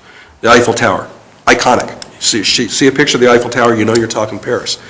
The pyramids, you know you're talking Egypt. Okay, Town Hall, Carnegie Museum, the courthouse, they're iconic. Littleton. They say Littleton. Okay, other buildings may be significant. You know, there are lots of buildings along Main Street that contribute to the character of Littleton. No one of them is, oh yeah, that's Littleton. You could mistake them for buildings up in Highlands, up in Old Town Arvada. They contribute to character, but they're not iconic. The other part of iconic is historic significance, not so much how they look or how they're built or what style they are. Little's House probably comes into that. Geneva Lodge may come into that, because neither one of them are reform givers by any means to the downtown area. okay, so the motion is to accept LU 11 the way it is. All those in favor? Unanimous? Now, here's a question. Do we want to, somewhere in this plan, state that there is a difference between the way the Planning Commission is regarding the iconic structures and the way that historical preservation looks at the iconic structures? We could certainly do that again in the definitions in the glossary if. Okay. Does HPV even use the word iconic? No. I didn't think so. Yeah. That's a scary Right, word so to use in So I think Jenny's right. Jenny's right. If we can include a concise definition of what we mean for planning purposes in our glossary, we're fine. All right, so now we're on LU 11A, and then we move to historic preservation. LU 11A is required that the height, scale, building placement, and other design elements of new construction, expansion, or other property changes do not overwhelm iconic structures. Employ techniques such as building setbacks and step backs for upper stories as described in the downtown design standards and guidelines. I only have one problem with that. Just one? Yeah, believe it or not. And this has come up, we've skirted around this before, you know, and that's the relationship between comprehensive plan and the downtown design standards and guidelines. I want to make it clear, comp plan controls. Design standards and guidelines need to be brought to conform to what we're doing, not the other way around. So every time I see a reference that says things as described in, it sounds like they're going to tell us what we're going to do. And maybe I'm being hyper about it, but it's happened too often. And Steve, with all due respect, in drafting the Historic Preservation Board's design standards and guidelines, there's that same split between which comes first, your standards and guidelines or the comprehensive plan. And my contention is comprehensive plan comes first. Everything else should be there to fulfill and detail comp plan, not the other way around. So would you propose deleting as described in the downtown design standards and guidelines? Why don't we say to be further detailed in? I mean, it's basically a tree as you fall down. The comp plan is the big picture, and then you go back down to small picture, and that's the same Or thing comp that plan we're is the doing. root structure that's supporting it all, right? We can play that game. Debating that. So- Now, here's my problem. I've got some real problems, and we've skirted this issue for 12 months now about downtown design standards and guidelines. Incredibly detailed, incredibly micromanagement, incredibly complex. When we had our meeting or discussion on McDonald's 4 weeks ago, the talk was, well, are they required to do brick, or is that something they're giving to us? Go through and read that section of the design standards and guidelines. You can justify bloody anything. Metal, frame, stucco, concrete, anything. So I think we need to make sure we keep in mind, we've got to take control of what's going on with the design standards and guidelines, so we don't end up with another mess like what we went through at the hearing for McDonald's, so we don't have another problem with brick on one end of the active retiree building and framing on the other. I think the whole notion that DRC has obsessed over with the what we're now calling the Main Street District, making reference to its industrial background. There are 2 warehouse or / machine shops in that area. Why we need for the next 30 years to tie any development in that area to the industrial ethic is beyond me. And yet right now, design standards and guidelines are the tail wagging the dog. So would you change this to just say to be, not further detailed, but just to be detailed by the downtown design standards? Would that be acceptable? It's splitting hairs. I mean, Steve knows it. To be further detailed. How many Be further people agree on that new wording?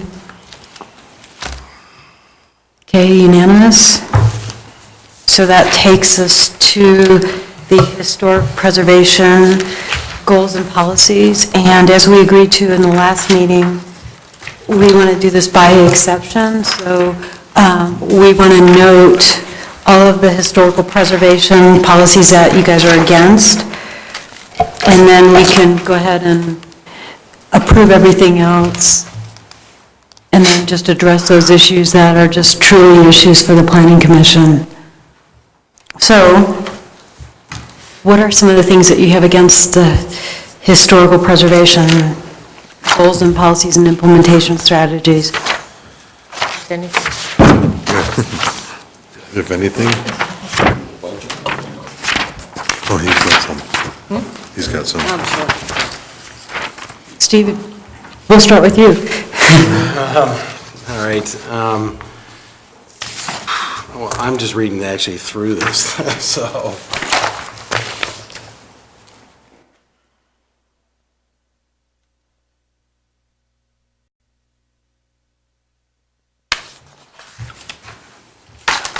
I had a question on HP1, historic elements that define downtown's unique sense of place should be identified and protected.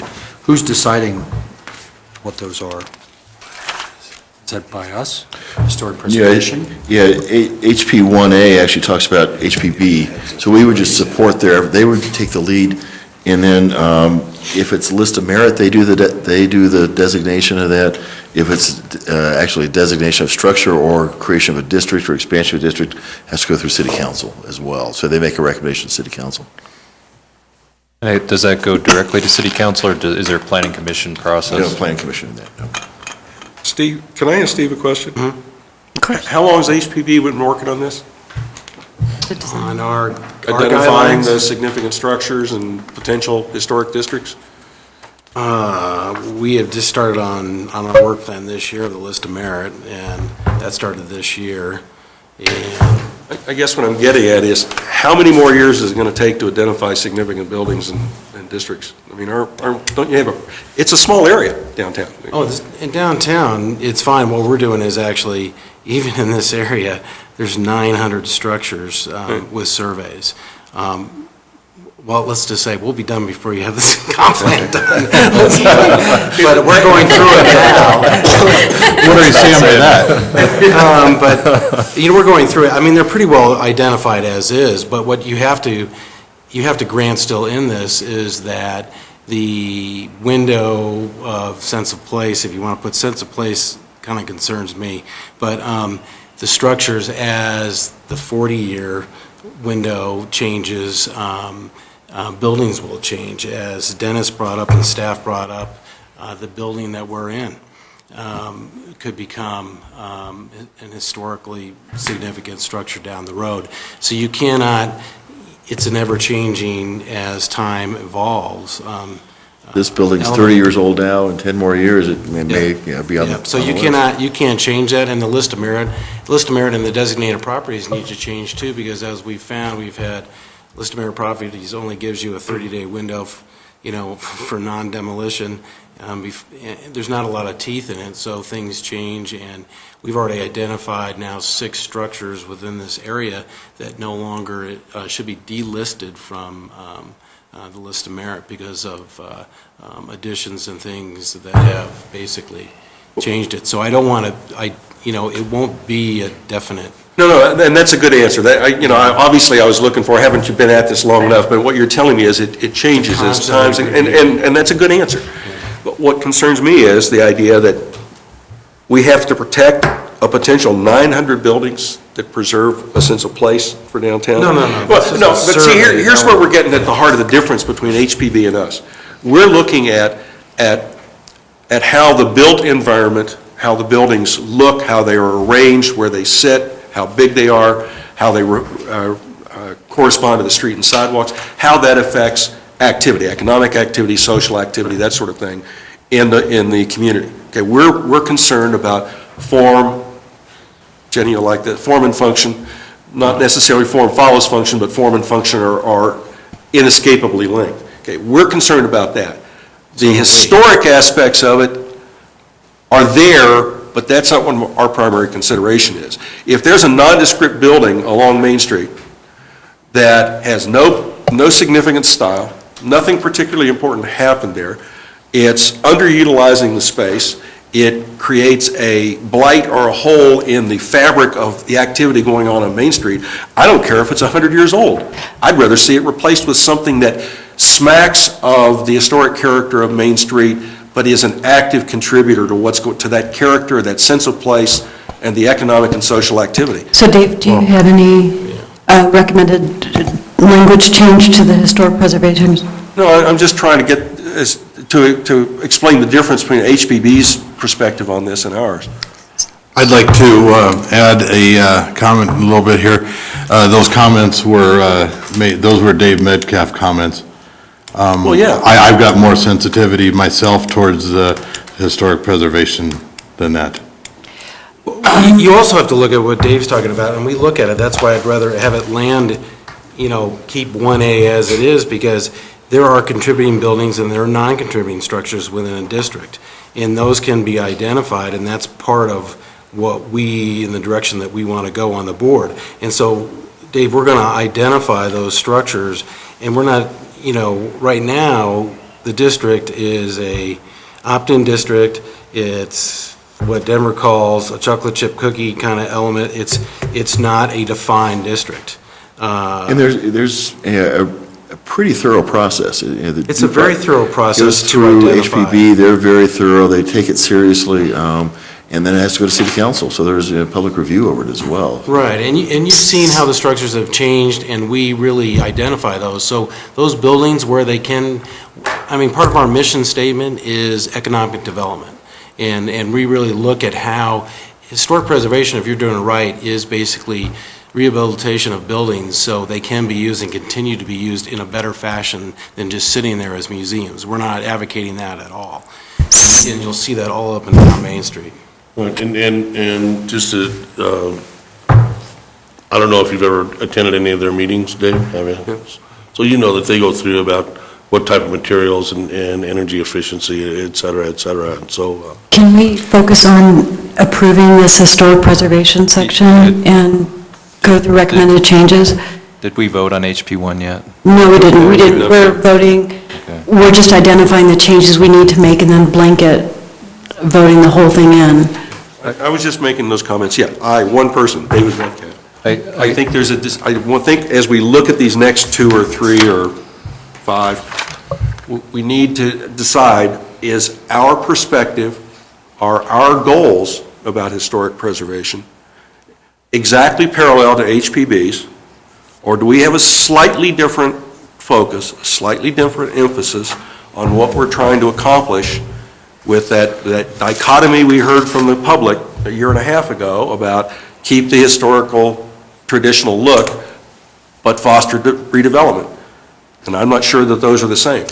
Well, but you're identifying that in HP2, where redevelopment in HP2A.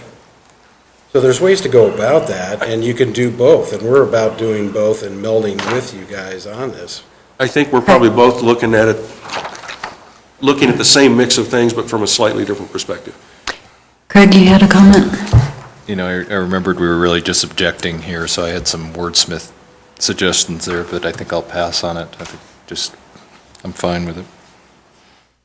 Jenny, you also had a comment on HP3 to delete resources? Yes, and actually, I just wanted to double check on how we should best, should it be historic properties, or can we use historic structures, or what would be the best appropriate language to use in the comp plan that you would feel comfortable with? Well, Dennis has been at our meetings. I'm going to ask you, are you comfortable with sense of place?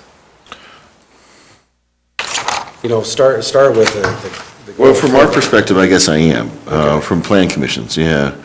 But And then it's, I think we have to keep historic structures first because we don't have a complete district. We would love to have a complete district, and then you could have just that. Remember, we're not talking just the districts, Steve. Right, no, the whole. Yeah, and I guess, Jenny, when I looked back at, Andrew and I looked at the language, the enabling language for the Historic Preservation Board, and it is far broader than we typically focus on. We look at structures, but it also talks about areas. It talks about sites. It talks about all kinds of resources that we do have above and beyond just structures that we don't typically think of. But it is pretty broad in terms of what our language allows. Could we maybe say historic structures and resources? Or could we just say historic properties? Or historic properties? Besides buildings and things like Geneva Park. Okay, let's go ahead and vote on historic properties and structures and properties. Is that how you want it? Just say properties, Just because that properties? covers both. So HB3 would So change to We properties? change resources to properties. Can I make a suggestion that I Yes, think please. addresses also the sense of place question? I just kind of rewrote what I heard. Historic properties that make downtowns unique, that make downtown unique should be identified and protected. Historic properties that make downtown unique should be identified and What number are you on? protected. Which one? HP1. Oops. That help make sounds better, that help make downtown unique. So in a case of the building, Bradford Auto Body, it's historic, I presume, of some sort. It's outside of the district, I know. But what about it would contribute to the sense of place in downtown? The building, the history, the siting of the building? I'm just trying to get it, where is this going to be interpreted? How's this going to be applied later on? Yeah, and I think it's going to vary, but for Bradford Auto Body, if it was part of, and I don't know how long Bradford's been here, but if it were part of the system that was in place when Santa Fe came down what is now Main Street, and we were really auto-oriented, before they moved Santa Fe, then I think it may be something you'd consider. The shop over here may be part of that whole history. What we were looking at when we said sense of place and kind of thinking about was we have some individual structures, but we also have a collection of structures, which individually may not be significant, but collectively may be, in terms of, this was a small, single-family neighborhood, this was a commercial district, it was an auto-oriented district. So that was kind of the effort, was to kind of expand that Which beyond is my individual structures. concern. Okay. That may have been the way it was 70 years ago.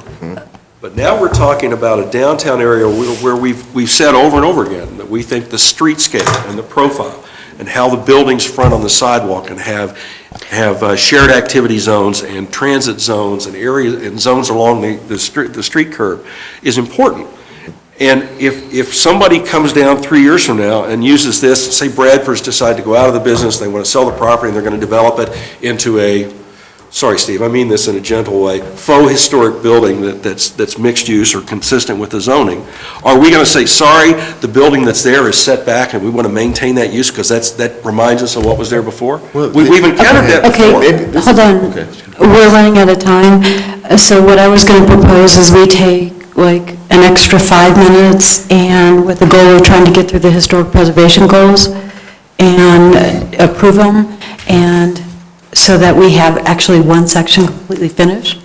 What do you guys agree with that? To go ahead and take 5 minutes? Okay, and Steve, I think you had a comment? No, I'm not going to go. Let's try to work at getting this approved. So why don't we go one by one? And since we have 5 minutes, does everybody approve of the goal that downtown's authentic, historic, and small-town character will be protected? Who all agrees with that?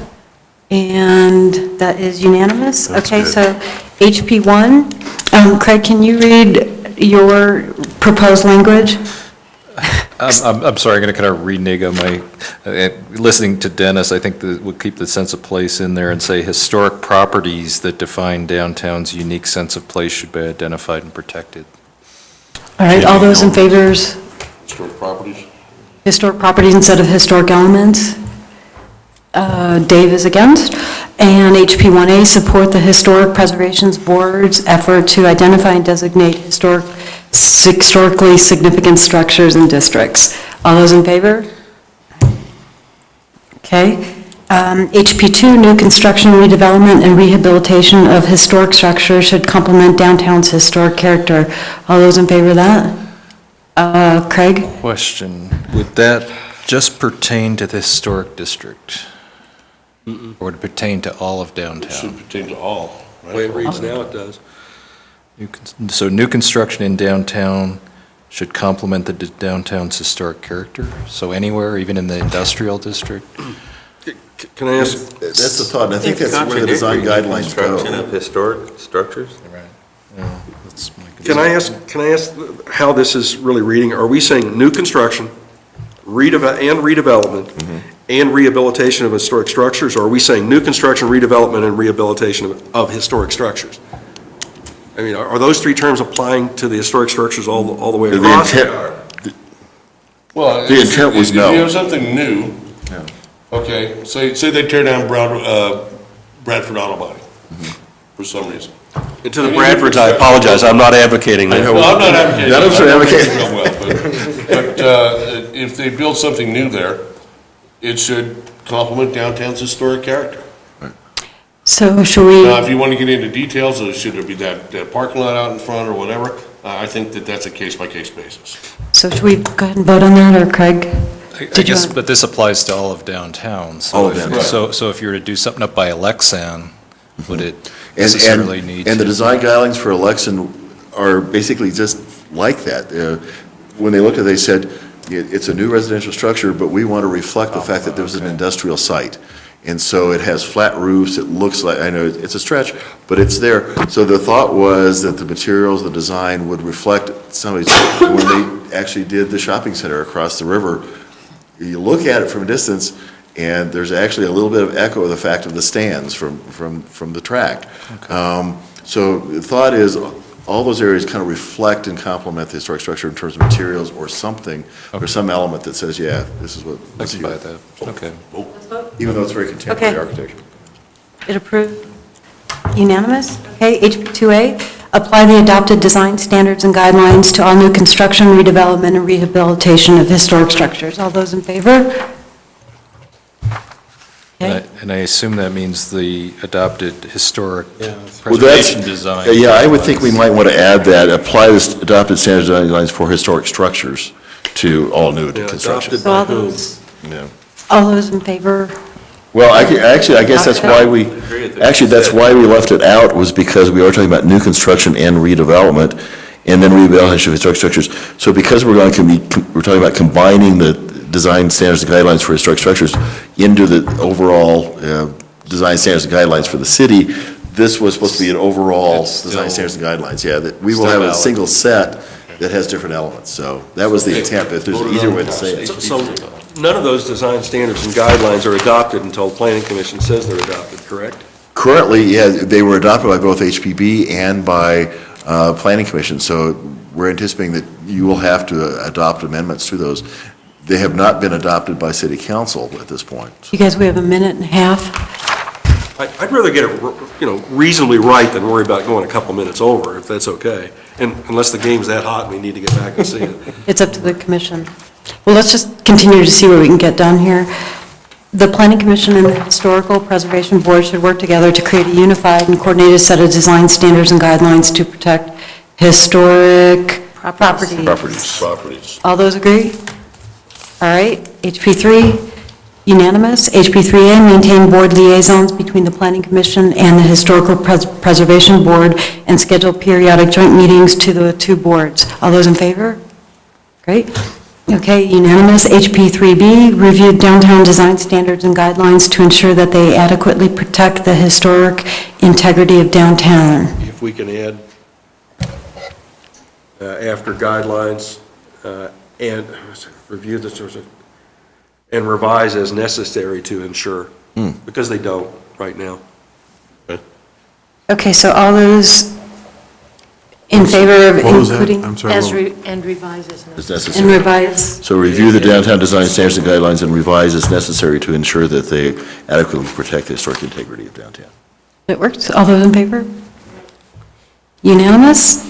HP4, the planning and review process for new development and historic preservation should be coordinated, consistent, and streamlined. All those in favor? Be nice if we'd say how.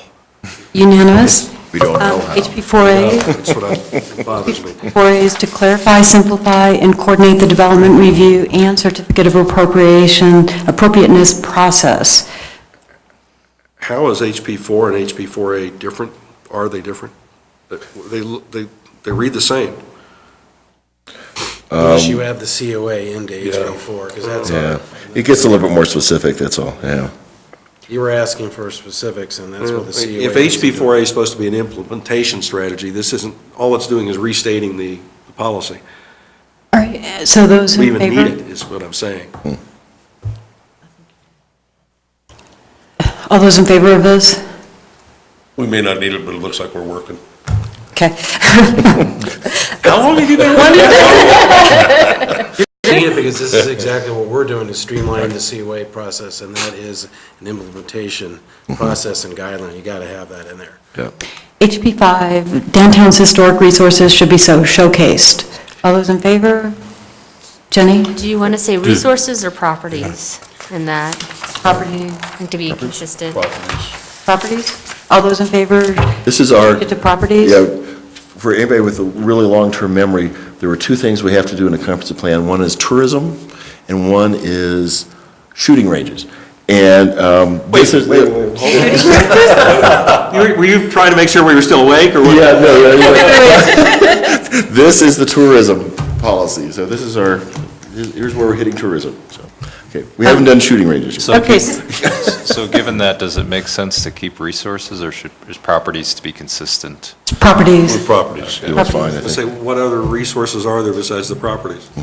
Steve, I mean, that was a semi-serious question. Has HPB come up with anything that would, Okay, No, one as more long as you're implementation. Parks in that. I guess in terms of tourism, I think of the stories and the, the history, what the essence That's of the true. history. It's more than the buildings. That's true, it's a good I mean, point. actually, Yeah, what- the people, and yeah, What absolutely. Jenny brought up, I mean, I hate to go back through this, but properties, it scares me a little bit. The word resources is actually can encompass that, because it, that's the only concern about that. and that's more tied to the tourism and the stories that are a resource, Because that's part of the reason, I mean, Right. that's what Dennis talked about, the Little House.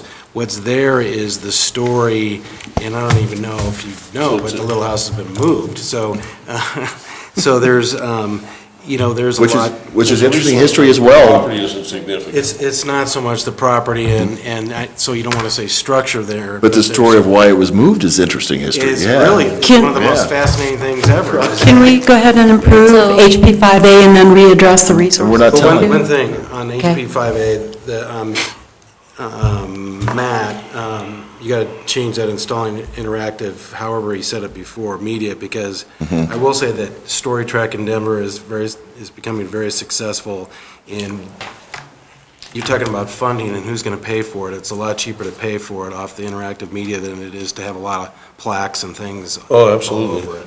Well, then instead of saying installing interactive signage, could we say providing interactive links? Or what Matt said, what was that earlier?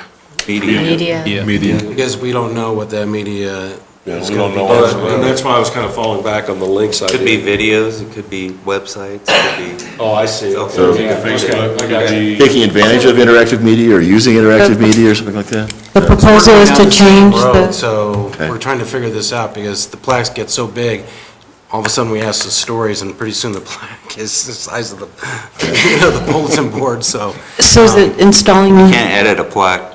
Interactive media. Using interactive media, maybe? Yeah, using or providing.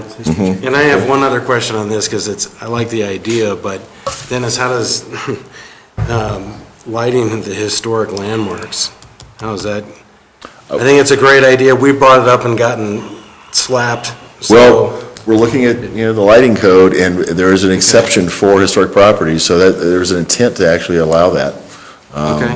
It does say it might. So, It doesn't necessarily mean a clean No, light. No, right, exactly. I'm not saying what it means at all, I'm amazed to see it in here, Yeah, so yeah, that's- I think it's actually Yeah, a it's good a- idea. okay. So it's can we done go well. ahead and vote on 5A, the way it is, with the changes of using interactive media, Signage and media, I think was. signage and media? Okay. All those in favor? Okay. Then, going back. Did we do HP5, I'm sorry? Yes. Okay.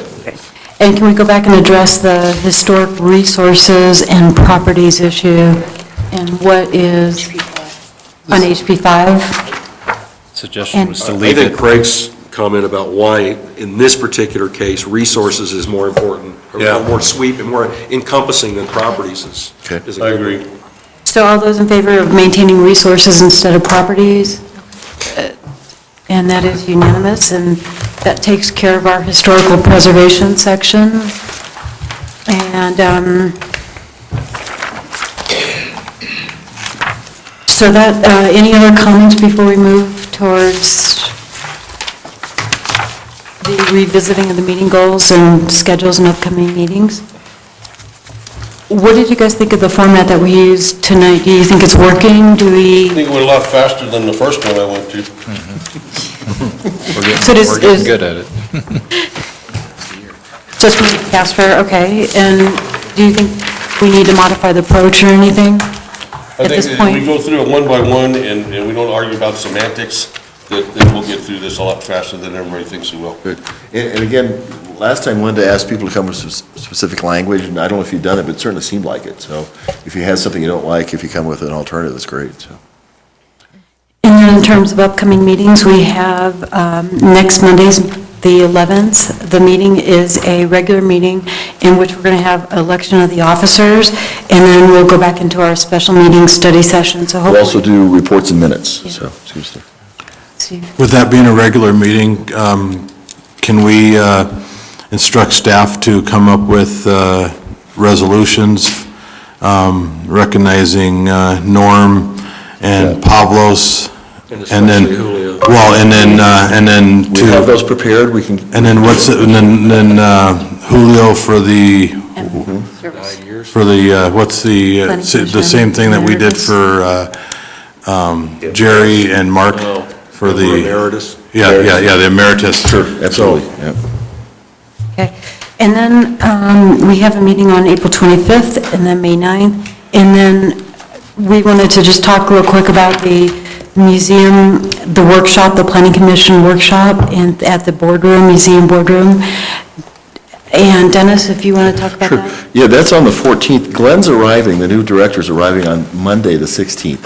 It seems like we're really wasting an opportunity if we go ahead and have it be right before he gets here. It seems like it'd be worthwhile to actually put that off until we've had an opportunity to kind of meet him and also he has an opportunity to get settled a little bit. So it may be the first part of June, first part of July before we do that, if that makes sense. There's no set schedule for when we have to have that workshop. We've had them as late as July in the past. It seems like in this case, it really would be important to have Glenn there and have him have an opportunity to really kind of meet all of you and work with us on the program that's coming up, so. I agree with that, Okay. but I don't agree with the 4th of July weekend. Well, we'll skip that one, yes. So all those in favor of changing that to wait for Glenn to arrive?